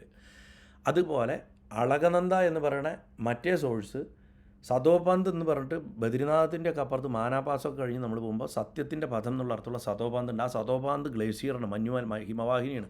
അത് കയറിയിട്ടാണ് യുധിഷ്ഠിരനും സ്വർഗത്തിലേക്ക് പോയതൊക്കെ. അതിലിന്നും നമുക്ക് ദൂരത്ത് നോക്കിയൊരു 7 പടവൊക്കെ കാണാം. ഞാൻ മുമ്പ് ബദ്രി മഹാത്മ്യമൊക്കെ പറയുമ്പോൾ പറഞ്ഞിട്ടുണ്ട്. ആ സതോപാന്ത് ഗ്ലേഷ്യർ എന്നാണ് അളകനന്ദ ഉത്ഭവിക്കുന്നത്. നമ്മൾ ബദ്രിനാഥത്ത് കാണുന്നത് അളകനന്ദ നദിയാണ് കാണുന്നത്. അങ്ങനെ ഈ അളകനന്ദയും ഭാഗീരഥിയാണ് പ്രധാനപ്പെട്ട 2 കൈവരികൾ, ഇതിൻ്റെ സ്രോതസ്സുകൾ വരുന്നത് ഗംഗാദേവിയുടെ. അത് ഈ ഇപ്പം ഞാനിപ്പോൾ നേരത്തെ പറഞ്ഞ പോലെ പ്രധാനപ്പെട്ട ഹിമവാഹിനികളിൽ നിന്നാണ് അത് ഉണ്ടായിട്ട് വരുന്നത്. അതുപോലെ ഈ ഭഗീരഥ് ഖരക് എന്ന് പറയുന്ന നന്ദാദേവിയുടെ അടുത്തുനിന്ന് ഉള്ള ഒരു ഗ്ലേഷ്യറുണ്ട്. ആ ഗ്ലേഷ്യറിൽ നിന്നാണ് ഈ ഭാഗീരഥി വരുന്നത്. അപ്പോൾ ഇങ്ങനെ ഈ ഗ്ലേഷ്യറുകളിൽ നിന്ന് ഒഴുകി വരുന്ന ഈ നദികൾ വന്നിട്ട് ഉത്തരാഖണ്ഡ് സംസ്ഥാനത്ത് കൂടെയാണ് ഇത് അധികവും വരുന്നത്. അതിൽ ആദ്യം വന്ന് ചേരണ സ്ഥലം ഈ അളകനന്ദ സതോബന്ധ് എന്ന് വരുന്നു. അത് ജോഷിമഠിൻ്റെ അടുത്ത് വെച്ചിട്ട് ധൗളി ഗംഗ എന്ന് പറയുന്ന വെളുത്ത നിറമുള്ള ഒരു നദിയുണ്ട്. ആ നദിയായിട്ട് ചേരും. അത് ആ ചേരുന്ന അത് ബദ്രിനാഥിൽ നിന്ന് അളകനന്ദ വരുന്നു. അതുമാതിരി ജോഷിമഠിൻ്റെ അടുത്ത് വെച്ചിട്ട് ഈ അളകനന്ദയും ഈ ധൗളി ഗംഗയും കൂടെ വന്ന് ചേരും, ഒന്നിച്ച് ചേരും. അത് ധൗളി ഗംഗ വരുന്ന നിധി പാസ് എന്നാണ് അത് പുറപ്പെട്ട് വരുന്നത്. അത് ഏകദേശം 10-25 കിലോമീറ്ററോളം സഞ്ചരിച്ചതിന് ശേഷമാണ് വന്നിട്ട് അളകനന്ദയായിട്ട് സംഗമിക്കണം. ആ സ്പോട്ടിനെ വിഷ്ണുപ്രയാഗം എന്ന് പറയും. അവിടെയാണ് വിഷ്ണു ഗംഗ എന്നാണ് ആ അളകനന്ദയ്ക്ക് പേര് തന്നെ. അവിടെ വിഷ്ണു ഗംഗ എന്നാണ്. അവിടെ നാരദ മഹർഷി ഈ സംഗമത്തിൽ ഇരുന്നിട്ട് ഭഗവാനെ ആരാധിച്ചു എന്നൊക്കെയാണ് പ്രശസ്തി. അവിടെ ഈ കോണോട് കൂടിയിട്ടുള്ള ഒരു ക്ഷേത്രമൊക്കെ ഉണ്ട്. അവിടെ ഈ അഹല്യാബായ് ഹോൾക്കർ പണിത ഒരു ക്ഷേത്രമാണ് അത്. അവിടുന്ന് പിന്നെ ആ ഒഴുകി വരുന്ന ആ അളകനന്ദയിലേക്ക് ധൗളിഗംഗ ചേർന്ന് കഴിഞ്ഞു. അവിടുന്ന് ഒഴുകി വരുന്ന അളകനന്ദ കുറച്ചുകൂടെ ദൂരം വന്നു കഴിഞ്ഞാൽ നന്ദാകിനി എന്ന് പറയുന്ന നദിയിൽ ചേരും. നന്ദാകിനി എന്ന് പറഞ്ഞ നദിയും കൂടെ വന്നിട്ട് അതിൽ ചേരുമ്പോൾ, അതായത് നന്ദൻ എന്ന് പറയുന്ന രാജാവ്, നന്ദരാജാവാണെന്ന് പറയുന്നത് നമ്മുടെ കൃഷ്ണൻ്റെ വളർത്തച്ഛനായിട്ടുള്ള, ഗുരുവായൂരപ്പൻ്റെ വളർത്തച്ഛനായിട്ടുള്ള അതേ നന്ദഗോപര് തന്നെയാണ് എന്ന് ചിലർ പറയണു. അവിടെ വെച്ചിട്ടുള്ള തപസ്, അവിടെ വെച്ചിട്ട് യശോദയും നന്ദഗോപരും തപസ് ചെയ്തപ്പോഴാണ് ഞാൻ നിങ്ങളുടെ പുത്രനായിട്ട് ജനിച്ചോളാം എന്ന് പറഞ്ഞിട്ട് എന്താണ് പുത്രനായിട്ട് വളർന്നോളാം എന്ന് പറഞ്ഞിട്ട് വരം കൊടുത്തതെന്നും വസുദേവർക്കും ദേവകിക്കും അതേപോലെ ഞാൻ നിങ്ങളുടെ പുത്രനായി ജനിച്ചോളാം എന്ന് പറഞ്ഞ് വരം കൊടുത്തതും ഈ നന്ദപ്രയാഗിൽ വെച്ചിട്ടാണെന്നാണ് സങ്കല്പം. അപ്പോൾ ആ നന്ദാകിനി എന്ന് പറഞ്ഞ നദി വന്നിട്ട് അളകനന്ദയിൽ ചേരുന്നത് അവിടെയാണ്. അപ്പോൾ അങ്ങനെ വളരെ വിശേഷമായിട്ടുള്ള ഒരു ക്ഷേത്രമുണ്ട് അവിടെ. ഗോപാലൻ്റെ ഒരു ക്ഷേത്രമുണ്ട്. അങ്ങനെ അതേപോലെ തന്നെ ദുഷ്യന്തൻ്റെയും ശകുന്തളയുടെയും കല്യാണം നടന്നതും അതേപോലെ കണ്വ മഹർഷിയുടെ ആശ്രമം നിന്നിരുന്നതും ഒക്കെ ഈ നന്ദപ്രയാഗിലാണെന്നാണ് സങ്കല്പം. അപ്പോൾ അതൊരു പ്രയാഗമാണ്. അത് കഴിഞ്ഞ് കുറച്ചുകൂടെ താഴേക്ക് വീണ്ടും അങ്ങനെ ഒഴുകി ഗംഗ കുറച്ചുകൂടെ വലുതായി. അളകനന്ദ എന്ന് തന്നെയാണ് അപ്പോഴും പേര് മാറിയിട്ടില്ല. അളകനന്ദ എന്നുള്ള പേരിൽ വരുന്നു. ഇപ്പോൾ അതിലേക്ക് വന്നിട്ട് ആരൊക്കെ നന്ദാകിനി നദി ചേർന്നിട്ടുണ്ട്, അതിന് മുന്നേ ധൗളീഗംഗ ചേർന്നിട്ടുണ്ട്. ഇപ്പോൾ കർണപ്രയാഗ് എന്ന് പറഞ്ഞിട്ട് കർണൻ, മഹാഭാരതത്തിലെ കർണൻ തപസ് ചെയ്തിട്ടുള്ള സ്ഥലം, കാളിദാസൻ്റെ മേഘദൂതത്തിലൊക്കെ പറഞ്ഞ സ്ഥലമാണ്. അതേപോലെ തന്നെ ഈ എന്താ പറയുക, ശകുന്തളയും ദുഷ്യന്തനും ആദ്യം കണ്ടുമുട്ടി എന്ന് പറയുന്ന സ്ഥലം അവിടെയാണ്. അതുപോലെ 18 ദിവസത്തോളം വിവേകാനന്ദ സ്വാമി തപസ്സിരുന്നിട്ടുള്ള സ്ഥലമാണ്. അങ്ങനെയൊക്കെ പ്രത്യേകതയുള്ള സ്ഥലമാണ്. അവിടെ വെച്ചിട്ട് ഈ അളകനന്ദയിലേക്ക് പിണ്ടാർ എന്ന് പറയുന്ന നദി വന്നിട്ട് ചേരും. അപ്പോൾ വീണ്ടും വലിപ്പം വെച്ചു. അങ്ങനെ കർണൻ അവിടെ ഇരുന്ന് തപസ് ചെയ്തിട്ടുള്ള ഒരു വലിയ ശിലയൊക്കെ നമുക്കിപ്പോൾ പോയാൽ കാണാൻ പറ്റും. അങ്ങനെ അവിടുന്ന് അതേമാതിരി എന്താ പറയുക, കർണൻ അവിടെ ഒരു അമ്പലം പ്രതിഷ്ഠിച്ചിട്ടുണ്ട്. അമ്മ ദേവിയെ പ്രതിഷ്ഠിച്ചിട്ടുണ്ട് അവിടെ. അതേമാതിരി തന്നെ ഈ ക്ഷേത്രത്തിനെ ശങ്കരാചാര്യസ്വാമികൾ പുതുക്കി പണിയുക, അങ്ങനെ എന്തൊക്കെ ചെയ്ത കുറേ കഥകളൊക്കെ ഞാൻ കേട്ടിട്ടുണ്ട്. പിന്നെ അത് മാത്രമല്ല, ഈ അവിടെ 12 കൊല്ലം കൂടുമ്പോൾ ഈ ദേവിയുടെ ഒരു ഉത്സവമൊക്കെ ഉണ്ട് ഈ കർണപ്രയാഗിൽ. അവിടുന്നും അളകനന്ദ വീണ്ടും താഴോട്ട് ഒഴുകി അങ്ങനെ സമതലങ്ങളിലേക്ക് ഇങ്ങനെ വരികയാണ്. അപ്പോൾ വരുമ്പോൾ അടുത്തത് ഇനി രുദ്രപ്രയാഗ് എന്നുള്ള സ്ഥലത്ത് മന്ദാകിനി എന്ന് പറയുന്ന നദിയായിട്ട് ചേരും. അത് മഹാദേവൻ്റെ പേരിലാണ് അറിയപ്പെടുന്നത്. അവിടെ ഈ രുദ്രപ്രയാഗിൽ വെച്ചിട്ട് മഹാദേവൻ താണ്ഡവം നടത്തിയിട്ടുണ്ട് എന്നാണ് പറയണത്. ഞാനിപ്പോൾ 30-ാം തീയതി 2 ദിവസം കഴിഞ്ഞാൽ നാട്ടിലെത്തിയ മറ്റന്നാൾ ഇവിടെ തൃശ്ശൂർ വേലൂർ അടുത്ത് ഒരു പ്രഭാഷണമുണ്ട് ക്ഷേത്രത്തിൽ, ചേർന്തല മഹാദേവ ക്ഷേത്രത്തിൽ, കുറൂരമ്മ ട്രസ്റ്റിൻ്റെ കീഴിലാണ്. അവിടെ ശിവതാണ്ഡവത്തിനെക്കുറിച്ചും നടരാജമൂർത്തിയെക്കുറിച്ചുമാണ് പറയുന്നത്. മാത്രമല്ല മഹാദേവൻ തൻ്റെ ഏറ്റവും പ്രിയപ്പെട്ട ഒരു സംഗീതോപകരണമായിട്ടുള്ള രുദ്രവീണ വായിച്ച സ്ഥലം അവിടെയാണ് എന്നാണ്. അങ്ങനെ മഹാദേവൻ്റെ ആ രുദ്രവീണയുടെ വായന കേട്ടിട്ട് ഗുരുവായൂരപ്പൻ അങ്ങോട്ട് ഉരുകി വെള്ളമായി ജലമായി മാറി അവിടെ നിന്നാണ്. അതായത് ആ സംഗീതത്തിൽ ലയിച്ചിട്ട് നമ്മൾ പറയും ഞാൻ അങ്ങോട്ട് ഉരുകിപ്പോയി എന്ന്. അത് നല്ല സെൻസിൽ, അല്ലാണ്ട് സങ്കടം കൊണ്ട് ഉരുകുക അല്ലെങ്കിൽ വിഷമം കൊണ്ട് ഉരുകുകയല്ല, ആനന്ദം കൊണ്ട് നാരായണൻ ഉരുകി ഗുരുവായൂരപ്പൻ അങ്ങോട്ട് ജലമായി മാറിയ സ്ഥലമാണെന്നാണ് സങ്കല്പം. മാത്രമല്ല നാരദൻ അവിടെ തപസ് ചെയ്തിട്ട് മഹാദേവൻ അനുഗ്രഹം കൊണ്ട് ഭഗവാന്റെ കയ്യിൽ നിന്ന് ശിക്ഷണവും കിട്ടിയിട്ട് സംഗീതം അഭ്യസിക്കുകയും സംഗീതത്തിൽ വലിയ നൈപുണ്യം നേടുകയും ചെയ്തു എന്നാണ്. ശിവൻ നാരദനെ സംഗീതം അഭ്യസിപ്പിച്ച സ്ഥലമാണെന്നും പ്രശസ്തിയുണ്ട്. മാത്രമല്ല വേറൊരു സംഭവം കൂടെ എന്താണെന്ന് വെച്ച് കഴിഞ്ഞാൽ, ഈ സതീദേവി തൻ്റെ ശരീരത്തെ യോഗാഗ്നിയിൽ ഭസ്മീകരിച്ച സ്ഥലം ആണ് രുദ്രപ്രയാഗ് എന്നും അവിടുത്തെ വലിയൊരു വിശ്വാസമുണ്ട്. മാത്രമല്ല അവിടെ വെച്ചിട്ടാണ് ശ്രീപാർവതി മഹാദേവനെ ഭർത്താവായി കിട്ടാൻ തപസ് ചെയ്തതെന്നും ഉള്ള ഒരു വിശേഷം കൂടിയുണ്ട്. അപ്പോൾ അളകനന്ദ നേരത്തെ ധൗളീഗംഗയായിട്ട് ചേർന്നു, നന്ദാകിനിയായിട്ട് ചേർന്നു, പിണ്ടാറായിട്ട് ചേർന്നു. അതിനുശേഷം അപ്പോൾ ഇവിടെ വെച്ചിട്ട് രുദ്രപ്രയാഗിൽ വെച്ച് മന്ദാകിനിയായിട്ട് ചേർന്ന് വീണ്ടും വലുതായി. അത് കഴിഞ്ഞിട്ട് അങ്ങോട്ട് വരുമ്പോഴാണ് ഭാഗീരഥി നദി അപ്പുറത്തുനിന്ന് വരുന്നുണ്ട്. ബദരിയിൽ നിന്ന് വരണ ഈ അളകനന്ദ, ഇത്രയും നദികളെയും കൂട്ടി വരണ അളകനന്ദ വന്നിട്ട് ദേവപ്രയാഗത്തിൽ വെച്ചിട്ട് ഒന്നായിട്ട് മാറും. അങ്ങനെ ദേവപ്രയാഗത്തിൽ വെച്ച് അവിടെ ശ്രീരാമസ്വാമി തപസ് ചെയ്തു എന്നൊക്കെയാണ് സങ്കല്പം. ഭഗവാന്റെ പേരിലൊരു എന്താ പറയുക, ഒരു വസിഷ്ഠകുണ്ഡം, ഒരു ശ്രീരാമൻ്റെ ഒരു ക്ഷേത്രമൊക്കെ ഉണ്ട് അവിടെ. വസിഷ്ഠകുണ്ഡം, ബ്രഹ്മകുണ്ഡം, അങ്ങനെയൊക്കെ കുറേ ദിവ്യമായിട്ടുള്ള സ്ഥലങ്ങളൊക്കെ ഉണ്ട് അവിടെ. അങ്ങനെ ദേവപ്രയാഗം കഴിഞ്ഞാൽ പിന്നെ അവിടുന്ന് ദേവി അവിടുന്ന് ഫർദർ ആ ദേവപ്രയാഗത്തിൽ വെച്ചിട്ട് അളകനന്ദിയും ഭാഗീരഥി ഒന്നാവുമ്പോൾ സാക്ഷാൽ ഗംഗാദേവിയായിട്ട് അത് മാറും. ആ ഗംഗാദേവിയാണ് ഒഴുകി സമതലത്തിലേക്ക് വന്ന് പ്രയാഗരാജിൽ വന്ന് യമുനയായിട്ടും ഗുപ്ത സരസ്വതിയായിട്ടും ചേർന്നിട്ട് അവിടെ ത്രിവേണി സംഘം ഉണ്ടാവണം. അവിടെയാണ് ഈ കുംഭമേള നടക്കുന്നത്.